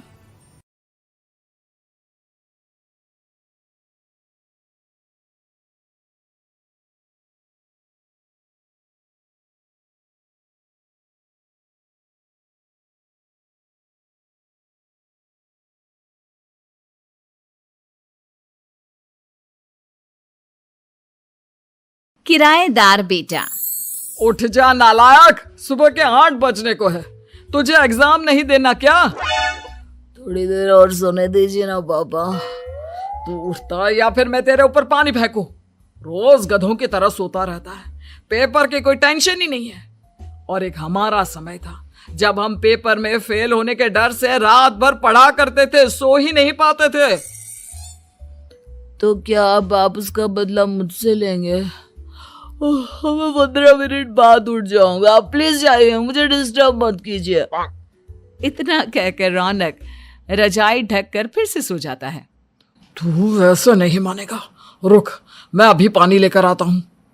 बस फिर क्या था, इतना कहकर वो भागते हुए बाथरूम में जाते हैं और पानी की एक बड़ी सी बाल्टी लाकर रौनक के ऊपर फेंक देते हैं। पानी पड़ते ही रौनक झट से उठ जाता है। ये आपने क्या किया पापा? अब तो उठेगा नहीं तो यही करना पड़ेगा ना। वैसे थैंक्स डैड, आपके कारण ना अब मुझे नहाने की भी जरूरत नहीं पड़ेगी। चलिए अब आप माँ से बोलकर मेरे कपड़े निकलवा दीजिए, तब तक मैं ब्रश कर लेता हूँ। वैसे कल ना आप एक काम और करना, नहलाने के साथ साथ मुझे ब्रश भी करवा देना। ये ब्रश करने में ना मुझे बहुत आलस आता है। रौनक की बातों से अरविंद का मुंह खुला का खुला रह जाता है। वो अपनी पत्नी कमला के पास जाता है और रौनक की हरकतों के बारे में बताता है, जिसे सुन उसकी पत्नी हंसने लगती है। तुम अपने बेटे को समझाने के बजाय हंस रही हो। रौनक बच्चा है, धीरे धीरे सुधर जाएगा, आप क्यों उसके पीछे पड़े रहते हो? अभी नहीं सुधरेगा तो कब सुधरेगा? 10वीं क्लास में है रौनक, वो अब कोई बच्चा नहीं रहा। अरविंद की इतना बोलते ही वहां रौनक भी आ जाता है। क्या डैड, मैंने आपको एक काम दिया था, वो भी नहीं हुआ आपसे। अरे क्या हुआ बेटा? माँ, मैंने डैड से बोला था कि वो आपको बोलकर मेरे स्कूल की यूनिफॉर्म निकाल दे, लेकिन मेरे पीछे पड़ने के अलावा इनसे एक काम ढंग से नहीं होता। देख रही हो कमला, देख रही हो अपने लाडले को? अरे आप चुप रहिए जी। चलो बेटा, मैं तुम्हें कपड़े निकाल कर दे देती हूँ बस। ऐसे ही साल पर साल बीतते जाते हैं, लेकिन रौनक के रवैये में कोई बदलाव नहीं आता। वो पहले से भी ज्यादा आलसी और पूरी तरह अपने माता पिता पर निर्भर हो जाता है। 2 साल बाद पता नहीं कहाँ गायब रहता है पूरे दिन, अब तक तो आ जाना चाहिए था। अरे आप इतनी फिक्र क्यों कर रहे हो उसकी? दोस्तों के साथ खेल रहा होगा, आ जाएगा अभी। ये कोई टाइम है खेलने का? 10 बजने वाले हैं, इतनी रात में कौन खेलता है? कमला कुछ कहती उससे पहले ही रौनक वहां आ जाता है। मम्मी जल्दी से खाना लगा दो, बहुत भूख लग रही है। तुम्हें तब तक खाना नहीं मिलेगा जब तक तुम बता नहीं देते कि इतनी रात गए कहां से आ रहे हो। ओ प्लीज डैड, अब आप एसी पे प्रद्युमन बनकर मेरे सर पर बंदूक लेकर मत बैठ जाना। अपनी फालतू की बकवास बंद कर और बता कहां से आ रहा है। माँ अब समझाइए ना डैड को। बता देना बेटा, इनको भी तसल्ली हो जाएगी। आप बोल रही हैं तो बता देता हूँ, मैं दोस्तों के साथ मूवी देखने गया था, इसलिए देर हो गई। तो इन सब चीजों में मेरे पैसे उड़ाता है? कभी 1 रुपया कमाने के बारे में सोचा है तूने? जब देखो हवा की तरह पैसे उड़ाता रहता है। माँ अब आप इन्हें चुप करा दीजिए, वरना ना मुझे गुस्सा आ जाएगा। अच्छा क्या कर लेगा? बता ना क्या कर लेगा तू?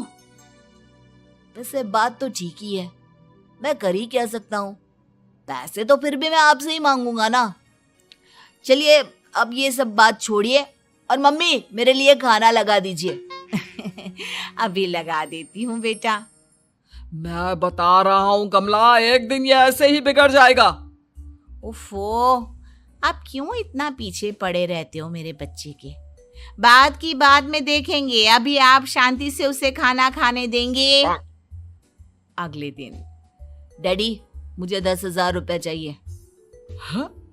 अब इतने पैसे क्यों चाहिए तुझे? डैड अब बिना सवाल किए कभी पैसे नहीं दे सकते क्या? जब तक तू बताएगा नहीं तुझे पैसे भी नहीं मिलेंगे। अरे अब आप अपने बेटे को पैसे भी नहीं दे सकते?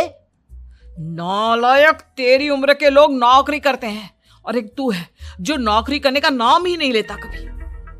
आप लोगों के होते हुए भला मैं नौकरी क्यों करूं? अरे हम कब तक पैसे देंगे तुझे? तुझे भी तो अपने पैरों पर खड़ा होना होगा ना। कौन सा उधार के पैरों पर खड़ा हूं? अपने ही तो पैरों पर खड़ा हूं मैं। इसी तरह रौनक दिन प्रतिदिन लापरवाह होता जाता है। उसकी लापरवाही को देखते हुए अरविंद और कमला अपने बेटे की शादी कराने का फैसला लेते हैं और 1 महीने के अंदर अंदर ही रौनक की शादी मेघा नाम की लड़की से करा देते हैं। शादी के कुछ दिन बाद, रौनक मुझे एक अच्छी सी साड़ी चाहिए, आप ला दोगे ना? हाँ क्यों नहीं, कितने तक की आती है साड़ी? यही करीब 5,000 तक की। तुम चिंता मत करो, मैं आज ही डैडी से पैसे मांगकर तुम्हारे लिए साड़ी ले आऊंगा। आप कब तक ऐसे ही अपने पापा से पैसे मांगते रहेंगी? कोई अच्छी सी नौकरी क्यों नहीं कर लेते आप? अरे डैड के होते हुए मुझे नौकरी करने की जरूरत ही क्या है? पर आप ऐसे कब तक उनसे पैसे मांगते रहेंगे? कुछ आपको अपने दम पर भी तो करना होगा ना। अब तुम भी बाकी लोगों की तरह मुझे ज्ञान देना शुरू मत कर देना। साड़ी चाहिए ना तुम्हें, मिल जाएगी बस। इतना कहकर रौनक अपने पिता से पैसे मांगने चला जाता है। डैडी मुझे 5,000 रुपया चाहिए। अब 5,000 क्यों चाहिए तुझे? वो मेघा को साड़ी चाहिए थी।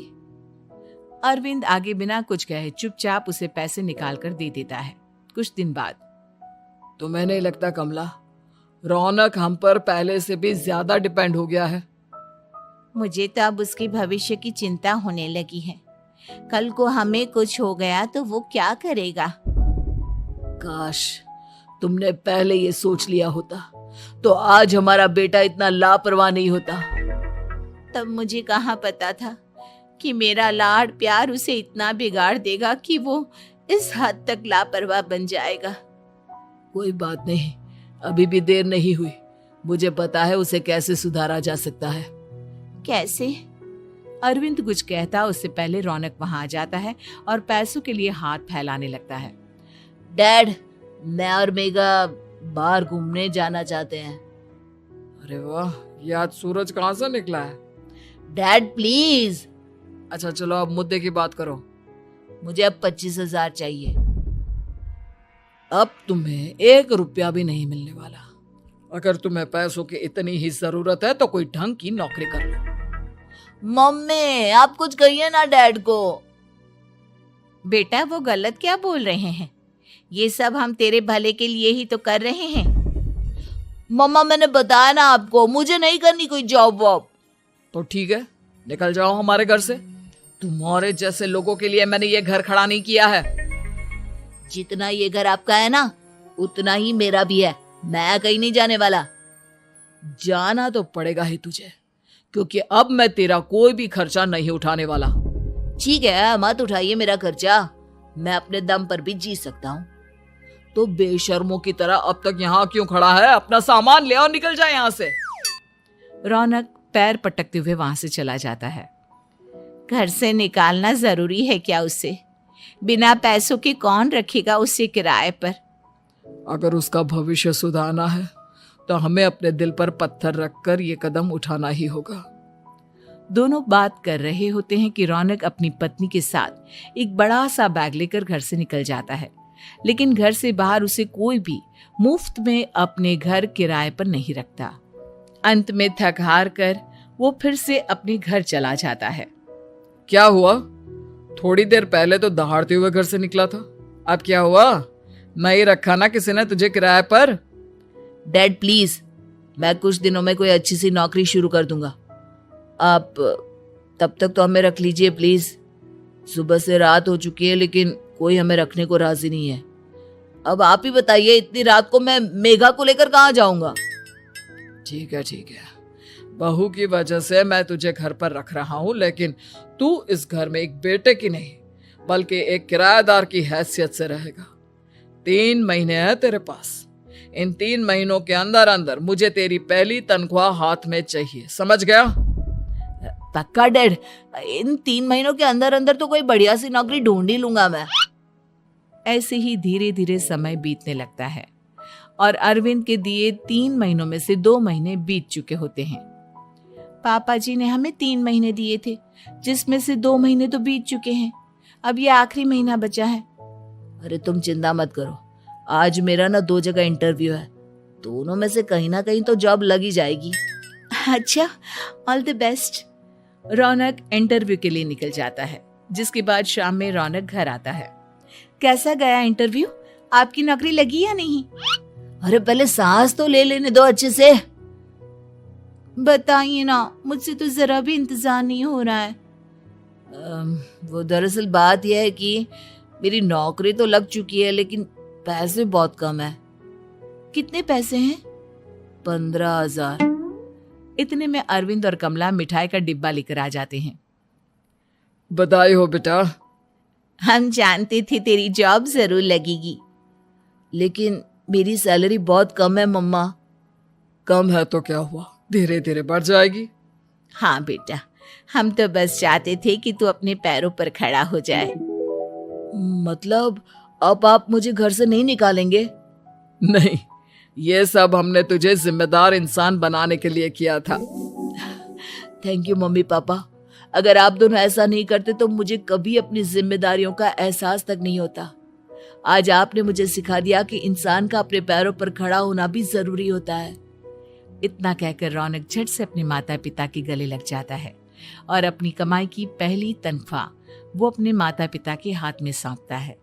इस तरह रौनक एक गैर जिम्मेदार व्यक्ति से एक जिम्मेदार व्यक्ति बन जाता है।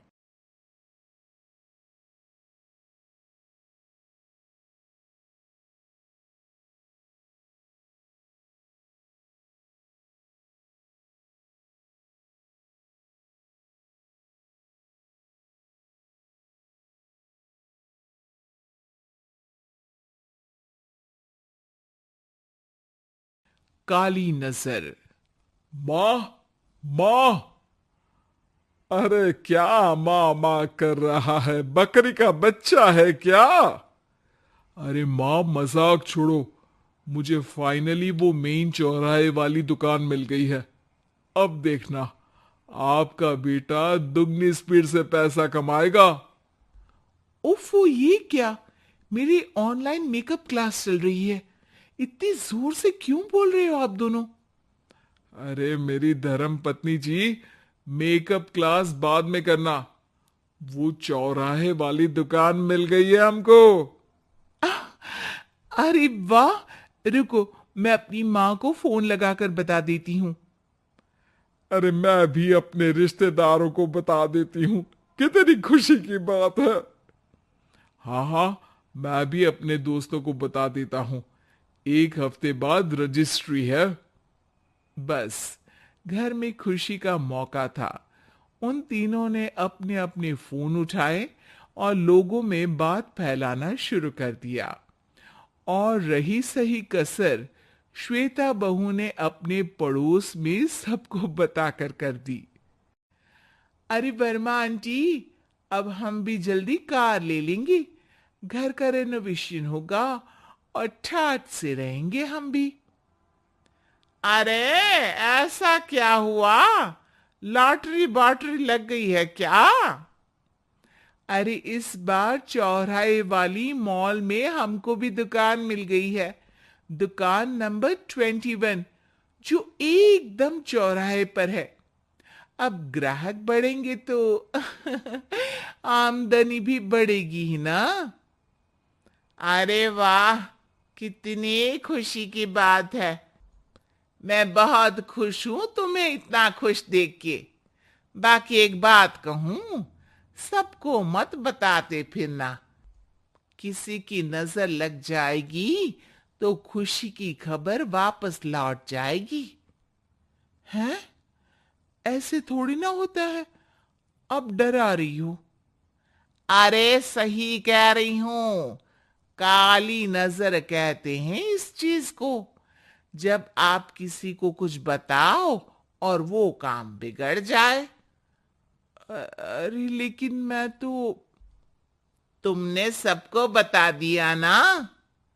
हाँ, फोन लगा लगा के। अब बच के रहना, काली नजर बड़ी खतरनाक होती है। श्वेता इतनी खुश रहती है कि वो वर्मा आंटी की बात पर ध्यान ही नहीं देती, जबकि पड़ोस में और भी लोगों से खुशी की खबर शेयर करती रहती है। अगले दिन राजेश बहुत दुखी होकर घर आता है। अरे बेटा, क्या हुआ? मुंह क्यों सूजा हुआ है? मधुमक्खी ने काट लिया क्या? माँ, वो दुकान किसी और के पास चली गई। किसी ने ज्यादा भाव लगा दिया। अरे पर बात तो आपसे हुई थी ना उस दुकान वाले की। हाँ, आज मैं टोकन अमाउंट देने गया था, तब मुझे पता चला। कोई आकर सुबह मुझसे पहले ही ज्यादा अमाउंट दे गया। काली नजर। क्या क्या कहा? वर्मा आंटी ने समझाया था कि किसी को बताना मत, वरना काली नजर लग जाएगी। अच्छा, तुम्हें उनकी बात मान लेनी चाहिए थी। उनकी बात मान लेती, लेकिन उसके पहले ही सबको बता चुके थे ना हम तीनों। अरे अगली बार से ध्यान रखेंगे। कोई भी नई चीज होगी तो किसी को नहीं बताएंगे। तीनों कुछ दिन ऐसे ही रहते हैं, पर एक दिन श्वेता को एक मेल आता है। राजेश, मेरा ऑनलाइन मेकअप कोर्स कंप्लीट हो गया। अब मैं खुद का पार्लर खोल सकती हूँ। अरे वाह, अपने मोहल्ले में ही खोलते हैं। ये जो घर के सामने दुकान है ना, वहीं। हाँ, यहाँ सस्ती भी मिल जाएगी। अगले दिन श्वेता वर्मा आंटी के पास जाती है मिठाई का डब्बा लेकर। अरे आओ आओ, कैसे आना हुआ? जोर से नहीं बोलूंगी। वो सामने वाली दुकान है ना, वहां मैं अपनी पार्लर की दुकान खोलने वाली हूं, उसकी मिठाई है। अरे वाह, बहुत बधाई हो तुमको। हाँ, मैं कमाने लगूंगी तो राजेश पर पूरे घर का बोझ नहीं रहेगा ना आंटी जी। ये तो है, पर ये बता कि तूने ये बात किसी और को तो नहीं बताई ना? अरे नहीं नहीं, पिछली बार गलती कर दी थी। काली नजर लगी किसी की और राजेश के हाथ से वो दुकान चली गई थी। सबको मत बताना।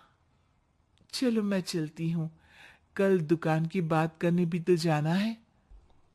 अगले दिन श्वेता दुकान के लिए मालिक से बात करने जाती है। अरे लेकिन दुकान तो हम कल रात को ही किसी को दे चुके हैं। कल ही? हाँ, कल ही। 2 दिन बाद कोई यहाँ पार्लर भी खोल लेगा। अब कहीं और दुकान देख लीजिए। अरे पर हमको भी तो पार्लर ही खोलना था। हाँ भाई, ये एक ही दुकान है, आधी आधी तो नहीं दे सकता ना मैं। राजेश और श्वेता घर पर हताश होकर आ जाते हैं। इस बार तो किसी को बताया भी नहीं था, अब किसकी काली नजर लग सकती है?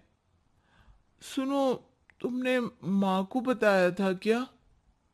अरे कैसी बात कर रही हो? माँ की नजर थोड़ी ना लगेगी। पक्का तुमने किसी को नहीं बताया था ना? सिर्फ वर्मा आंटी को बताया था।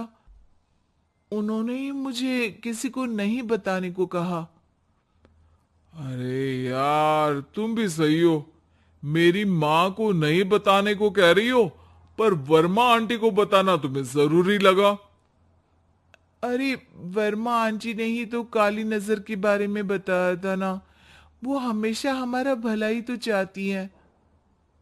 मेरी माँ भी हमारा भला ही चाहती है। अरे पर चिल्ला क्यों रहे हो? बात नहीं कर सकते क्या आराम से? नहीं आता वो आराम से बात करना, और करना भी नहीं चाहता हूं मैं। दुकान जाने का दुख गुस्से में बदल गया था और राजेश और श्वेता में बात बंद हो गई थी। 2 दिन बाद मोहल्ले में पार्लर का इनॉग्रेशन हुआ, जिसमें मोहल्ले के सभी लोगों को बुलाया गया। पर श्वेता, राजेश और मां नहीं जाते।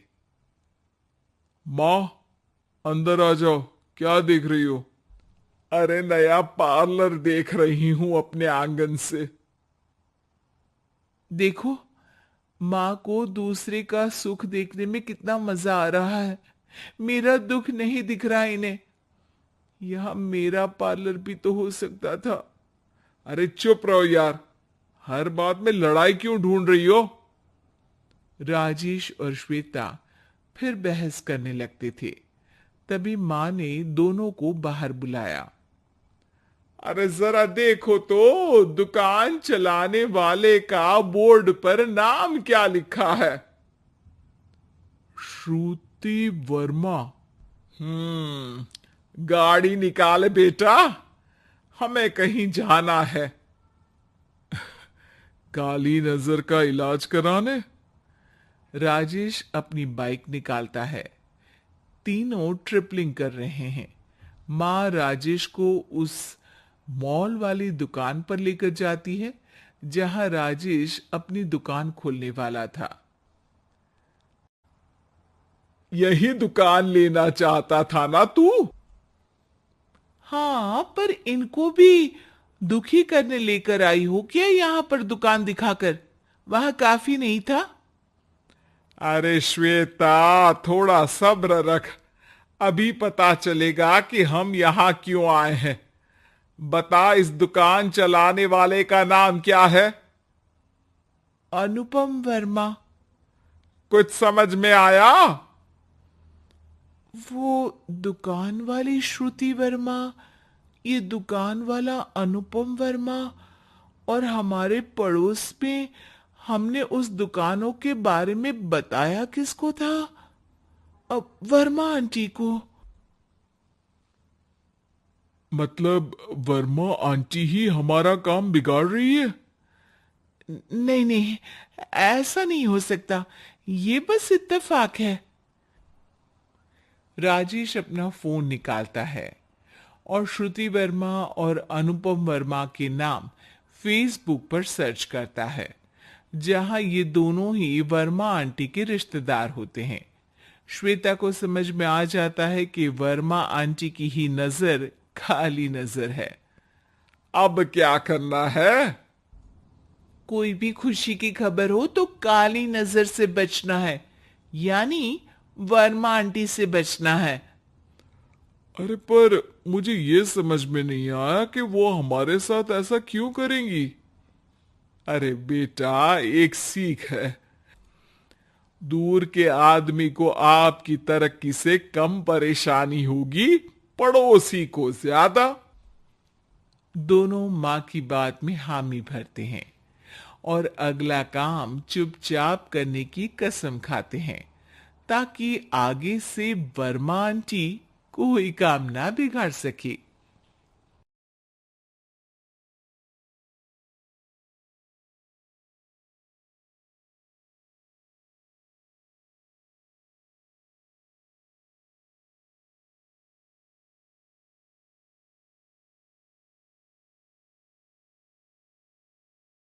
मुग्धा और उसकी सास के बीच पूरा समय सास के किसी ना किसी काम को लेकर मतभेद चलते ही रहते हैं। बहू, ओ बहू, जरा चाय बना दे। मुग्धा चाय लेकर आती है। ये लीजिए, और कुछ चाहिए? अरे नहीं, बस चाय पीने का मन था। जाओ, तुम दूसरा काम करो। चाय पीने के थोड़ी देर बाद सास दोबारा मुग्धा को आवाज लगाती है। अरे बहू रे, आओ बहू, जरा हलवा तो बना दे, मीठा खाने को मन हो रहा है। इसी तरह मुग्धा की सास पूरा समय कोई ना कोई काम बताकर उसे रसोई से बाहर तक निकलने नहीं देती। कभी चाय, कभी हलवा, कभी पानी तो कभी दूध, हर समय खाने को चाहिए, और उसके लिए अपने हाथ पैर बिल्कुल नहीं हिलाने। परेशान किया हुआ है इन्होंने। सास की जबरदस्ती परेशान करने की आदतों से दुखी मुग्धा एक शाम सचिन के साथ अपने कमरे में बैठी हुई बात कर रही होती है। सुनो जी, मम्मी जी की ये जानबूझकर मुझे परेशान करने की फरमाइशों से मैं बहुत फ्रस्ट्रेट हो चुकी हूँ। पूरे दिन में 1 सेकंड का आराम नहीं मिलता। रसोई से बाहर कदम रखती नहीं कि बहू ये बना दे, बहुरी वो बना दे। अरे इनकी फरमाइशें चलती ही रहती है। अरे मुग्धा, माँ खाने की शौकीन है पर उम्र हो चली है, खुद खाना नहीं बना सकती इसलिए तुमसे बोलती है। अरे तो शौक भी उम्र देख कर रखने चाहिए ना। समझ में नहीं आता, हर समय फेविकॉल का जोड़ लगाए सोफे से चिपके बैठी रहती है। इतना सब डाइजेस्ट कैसे हो जाता है उन्हें? अरे तुम मेरी माँ से इतनी नफरत कैसे कर सकती हो? मैं उनसे नफरत नहीं करती जी, बस परेशान हूँ। जहां मुग्धा अपने पति से ये सब बोल रही होती है, वहीं उसकी सास भी कमरे के बाहर दरवाजे से कान लगाए सारी बातें सुन रही होती है और अगली दोपहर रसोई में मुग्धा के पास जाती है। बहू, आज ना मेरा कुछ मसालेदार खाने का मन है। तो चाय बना दूं? मुझे बहुत पसंद है। अरे ना, ऐसा कर लिट्टी चोखा बना ले। और हाँ, जितना मसाला बातों में मिलाकर पति को सुनाती हो ना, सब्जी में भी वैसे ही डाला करो, खाना स्वादिष्ट बनेगा। सास की बात सुनकर मुग्धा हैरान रह जाती है। मतलब अब पूरा समय मुझ पर हुक्म चलाने के साथ बंद कमरे में हुई पति पत्नी की बीच की बातें भी सुनती है? अरे बात जब मेरी थी तो सुनने में क्या दिक्कत है? ये कहकर सास वहां से चली जाती है। अरे अब तो हद पार हो गई, इस तरह से तो ये मेरा जीना मुश्किल कर देंगी। मुग्धा सास की हरकतों से परेशान उसका हल सोचने लगती है और इसी तरह कुछ दिन बीत जाते हैं, जिसमें सास का जन्मदिन आता है। मुग्धा बहुत खुशी के साथ अपनी सास को एंड्रॉइड मोबाइल गिफ्ट करती है। मम्मी, आपको सबसे बात करने के लिए बहुत दिक्कत होती है ना, कभी सचिन तो कभी मुझे बोलना पड़ता है, पर इस मोबाइल से आपको कोई दिक्कत नहीं होगी। एक जगह बैठे बैठे बहुत कुछ कर सकती हैं अब आप। मोबाइल देख सासू माँ खुश हो जाती है, पर उसे इस्तेमाल करना तो आता नहीं, इसलिए साइड में रख देती है। जिसे देख मुग्धा घर का सारा काम छोड़ मोबाइल सेट कर सास को इस्तेमाल करना सिखाने लगती है, जिसके बाद अब सास पूरा समय मोबाइल में ही लगी रहती है। हाय, जब से मम्मी को मोबाइल मिला है मेरी लाइफ में कितनी शांति आई है। अच्छा है, इसी तरह बिजी रहे तो मैं भी सुकून की जिंदगी जी पाऊंगी। अब मुग्धा जब मन करे काम करना, जैसा चाहे वैसा खाना बनाकर खाना, पूरा समय रिलैक्स और खुश रहने लगती है। क्या बात है, आजकल तुम बहुत चहक रही हो। अरे मम्मी जी से छुटकारा जो मिला है, अब ना फरमाइशें ना छुप छुप कर बातें सुनना। अच्छा, तो मोबाइल गिफ्ट करने की ये स्कीम थी। इसी तरह दिन बीतते हैं और अब मोबाइल पर लगी सास फरमाइशों की जगह सवालों के लिए बहू को आवाजें लगाना शुरू कर देती है। अरे बहू सुन तो, देख जरा किसी का फोन क्यों नहीं मिल रहा? रिचार्ज खत्म हो गया है, पर अभी 4 दिन पहले ही तो मैंने किया था, इतनी जल्दी कैसे खत्म हो गया? अरे मैंने कल तेरी कनाडा वाली मौसी सास से 3 घंटे बात की थी ना। क्या? इतना महंगा तो मोबाइल भी नहीं आया जितना महंगा इसका रिचार्ज पड़ रहा है। इसके बाद तो जैसे मुग्धा के दिन के 24 घंटे में से 20 घंटे सास के पास उनके मोबाइल रिलेटेड प्रॉब्लम सॉल्व करने की ड्यूटी ही बन जाती है। अरे मुग्धा, ये मोबाइल में अचानक तेरी मौसी सास की शक्ल क्यों दिखने लगी? और ये तो हिल भी रही है। मम्मी, ये गूगल डुओ का वीडियो कॉल है, इसमें आप बात करने के साथ एक दूसरे की शक्ल भी देख सकती हो। अच्छा, ये तूने मुझे पहले क्यों नहीं बताया? अब बताने के लिए पहले नहीं बताया। इसी बीच सचिन भी वहां आ जाता है और सास अपनी वीडियो कॉल में बिजी हो जाती है। क्यों, सास बहू में क्या गपशप चल रही है? इसे गपशप नहीं, दिमाग का दही होना बोलते हैं। पर तुम तो मम्मी को मोबाइल देकर बहुत खुश थी, फिर क्या हुआ?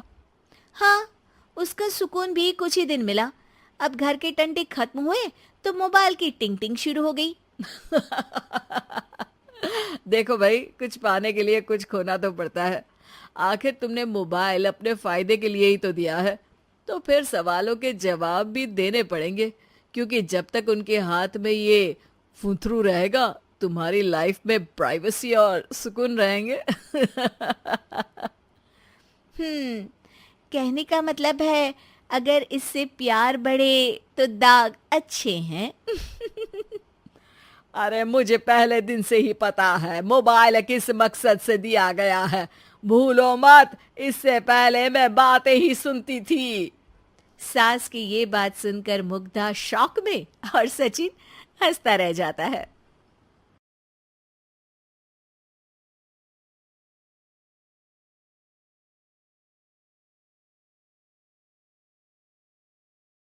क्या करूं, मैं इतनी सुंदर हूं तो।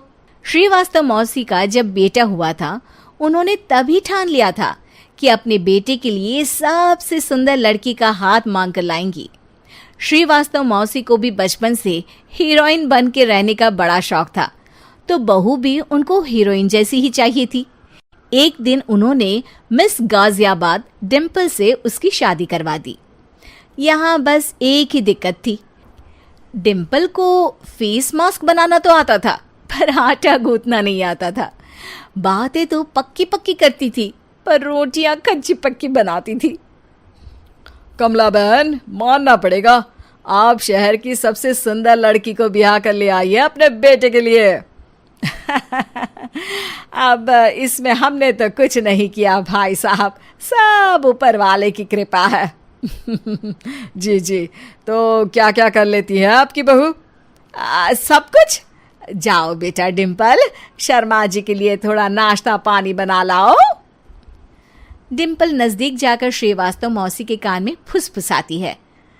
मम्मी जी, नाश्ता बनाना तो नहीं आता, सिर्फ पानी ले आओ। अरे बेटा, तुझे देखने कितने लोग आए हैं, इन सबको पानी पिलाने का ही इरादा है क्या? सुंदर हूँ इसलिए देखने आए हैं। क्या करूँ, मैं इतनी सुंदर हूँ तो आप ही बताओ ना, क्या करूँ मैं? अरे बेटा, कुछ मत कर, खाना बनाना सीख ले बस।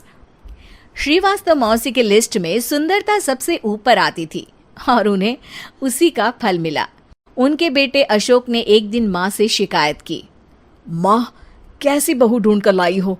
मैं शाम को थक हार कर घर लौटता हूँ तो मुझे कहती है, आज पेडिक्योर करना है, करवा दोगे? अरे जबकि दिन भर काम करके पाँव मेरे थके थे। अरे बेटा, ठीक है ना, धीरे धीरे सीख जाएगी। अरे क्या सीख जाएगी माँ, उससे कुछ भी नहीं आता। हफ्ते भर का शेड्यूल बना लिया है उसने, पेडिक्योर, हेड मसाज, मुल्तानी मिट्टी का ये वो, अरे पता नहीं क्या क्या। अरे मुझे तो नाम भी नहीं आते। देख बेटा, खाना बनाना, सब्जी काटना, ये सब सीखा जा सकता है, पर सुंदरता नहीं सीखी जा सकती। इतनी सुंदर बहू मिली है, फिर भी तू खुश नहीं है, कैसा बेटा है तू? श्रीवास्तव मौसी का मानना था कि समय रहते बहू सब सीख जाएगी, पर मिस गाजियाबाद से शादी कराने के बाद घर का जो नाम हुआ है वो जरूरी है। अरे सबकी बहू खाना बना लेती है, हमारे घर में तो काम वाली दीदी भी है, पर हमारे घर में जितनी सुंदर बहू है ना, उतनी किसी के घर में नहीं। ऐसा श्रीवास्तव मौसी सबको कहती रहती। फिर एक दिन वो हो गया जो नहीं होना चाहिए था। डिम्पल को पिंपल हो गया। डिम्पल घर में छुपी बैठी थी, पर ऐसी खबर छिपती कहाँ है। शर्मा जी घर में अपने बेटी की शादी का न्योता देने आए तो उन्होंने पूछ लिया, अरे आज आपकी बहू नहीं दिख रही?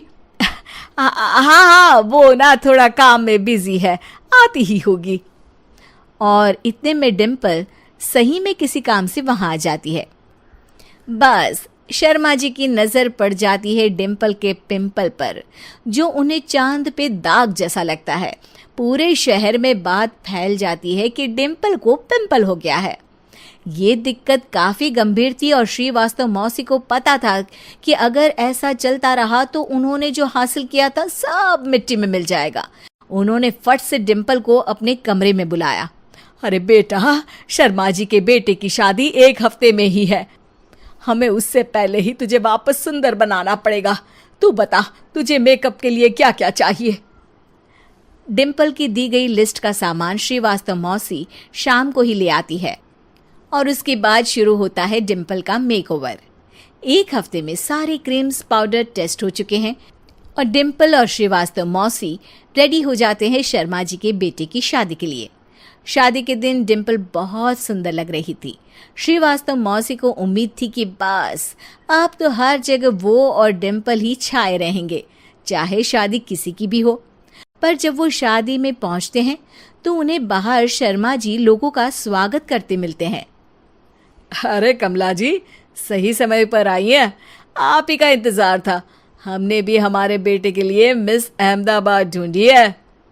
डिम्पल और श्रीवास्तव मौसी दोनों के मुंह खुले के खुले रह जाते हैं शर्मा जी की बहू को देखकर। वो तो डिम्पल से भी ज्यादा सुंदर थी।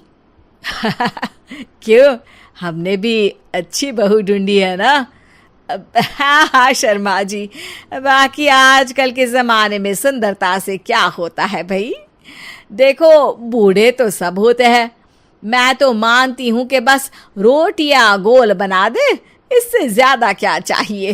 सुंदरता का क्या है, ढल जाती है, पर गुण वो हमेशा रहते हैं। अरे वाह, इतना बड़ा ज्ञान आपको कोई गुरु भी नहीं देता जितना बड़ा ज्ञान आपको एक छोटे से पिंपल से मिल गया।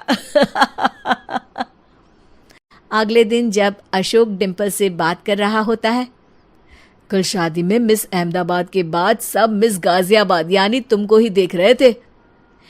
क्या करूं, मैं इतनी सुंदर हूं तो आप ही बताओ क्या करूं। क्या करूं मैं तो कहती हूँ कि घर का कोई काम कर या फिर बाहर अपने लिए कोई काम ढूंढ ले। है क्या कहा माँ जी? हाँ जी, सुंदरता का क्या है। कल तूने मिस अहमदाबाद से मात खाई, आगे कोई मिस हैदराबाद आ जाएगी या मिस फैजादाबाद आ जाएगी, इसलिए काम पर ध्यान दो। हाँ। और कुछ महीनों बाद, अरे बहू, काम करने के बाद तू सुंदर नहीं, अति सुंदर हो गई है।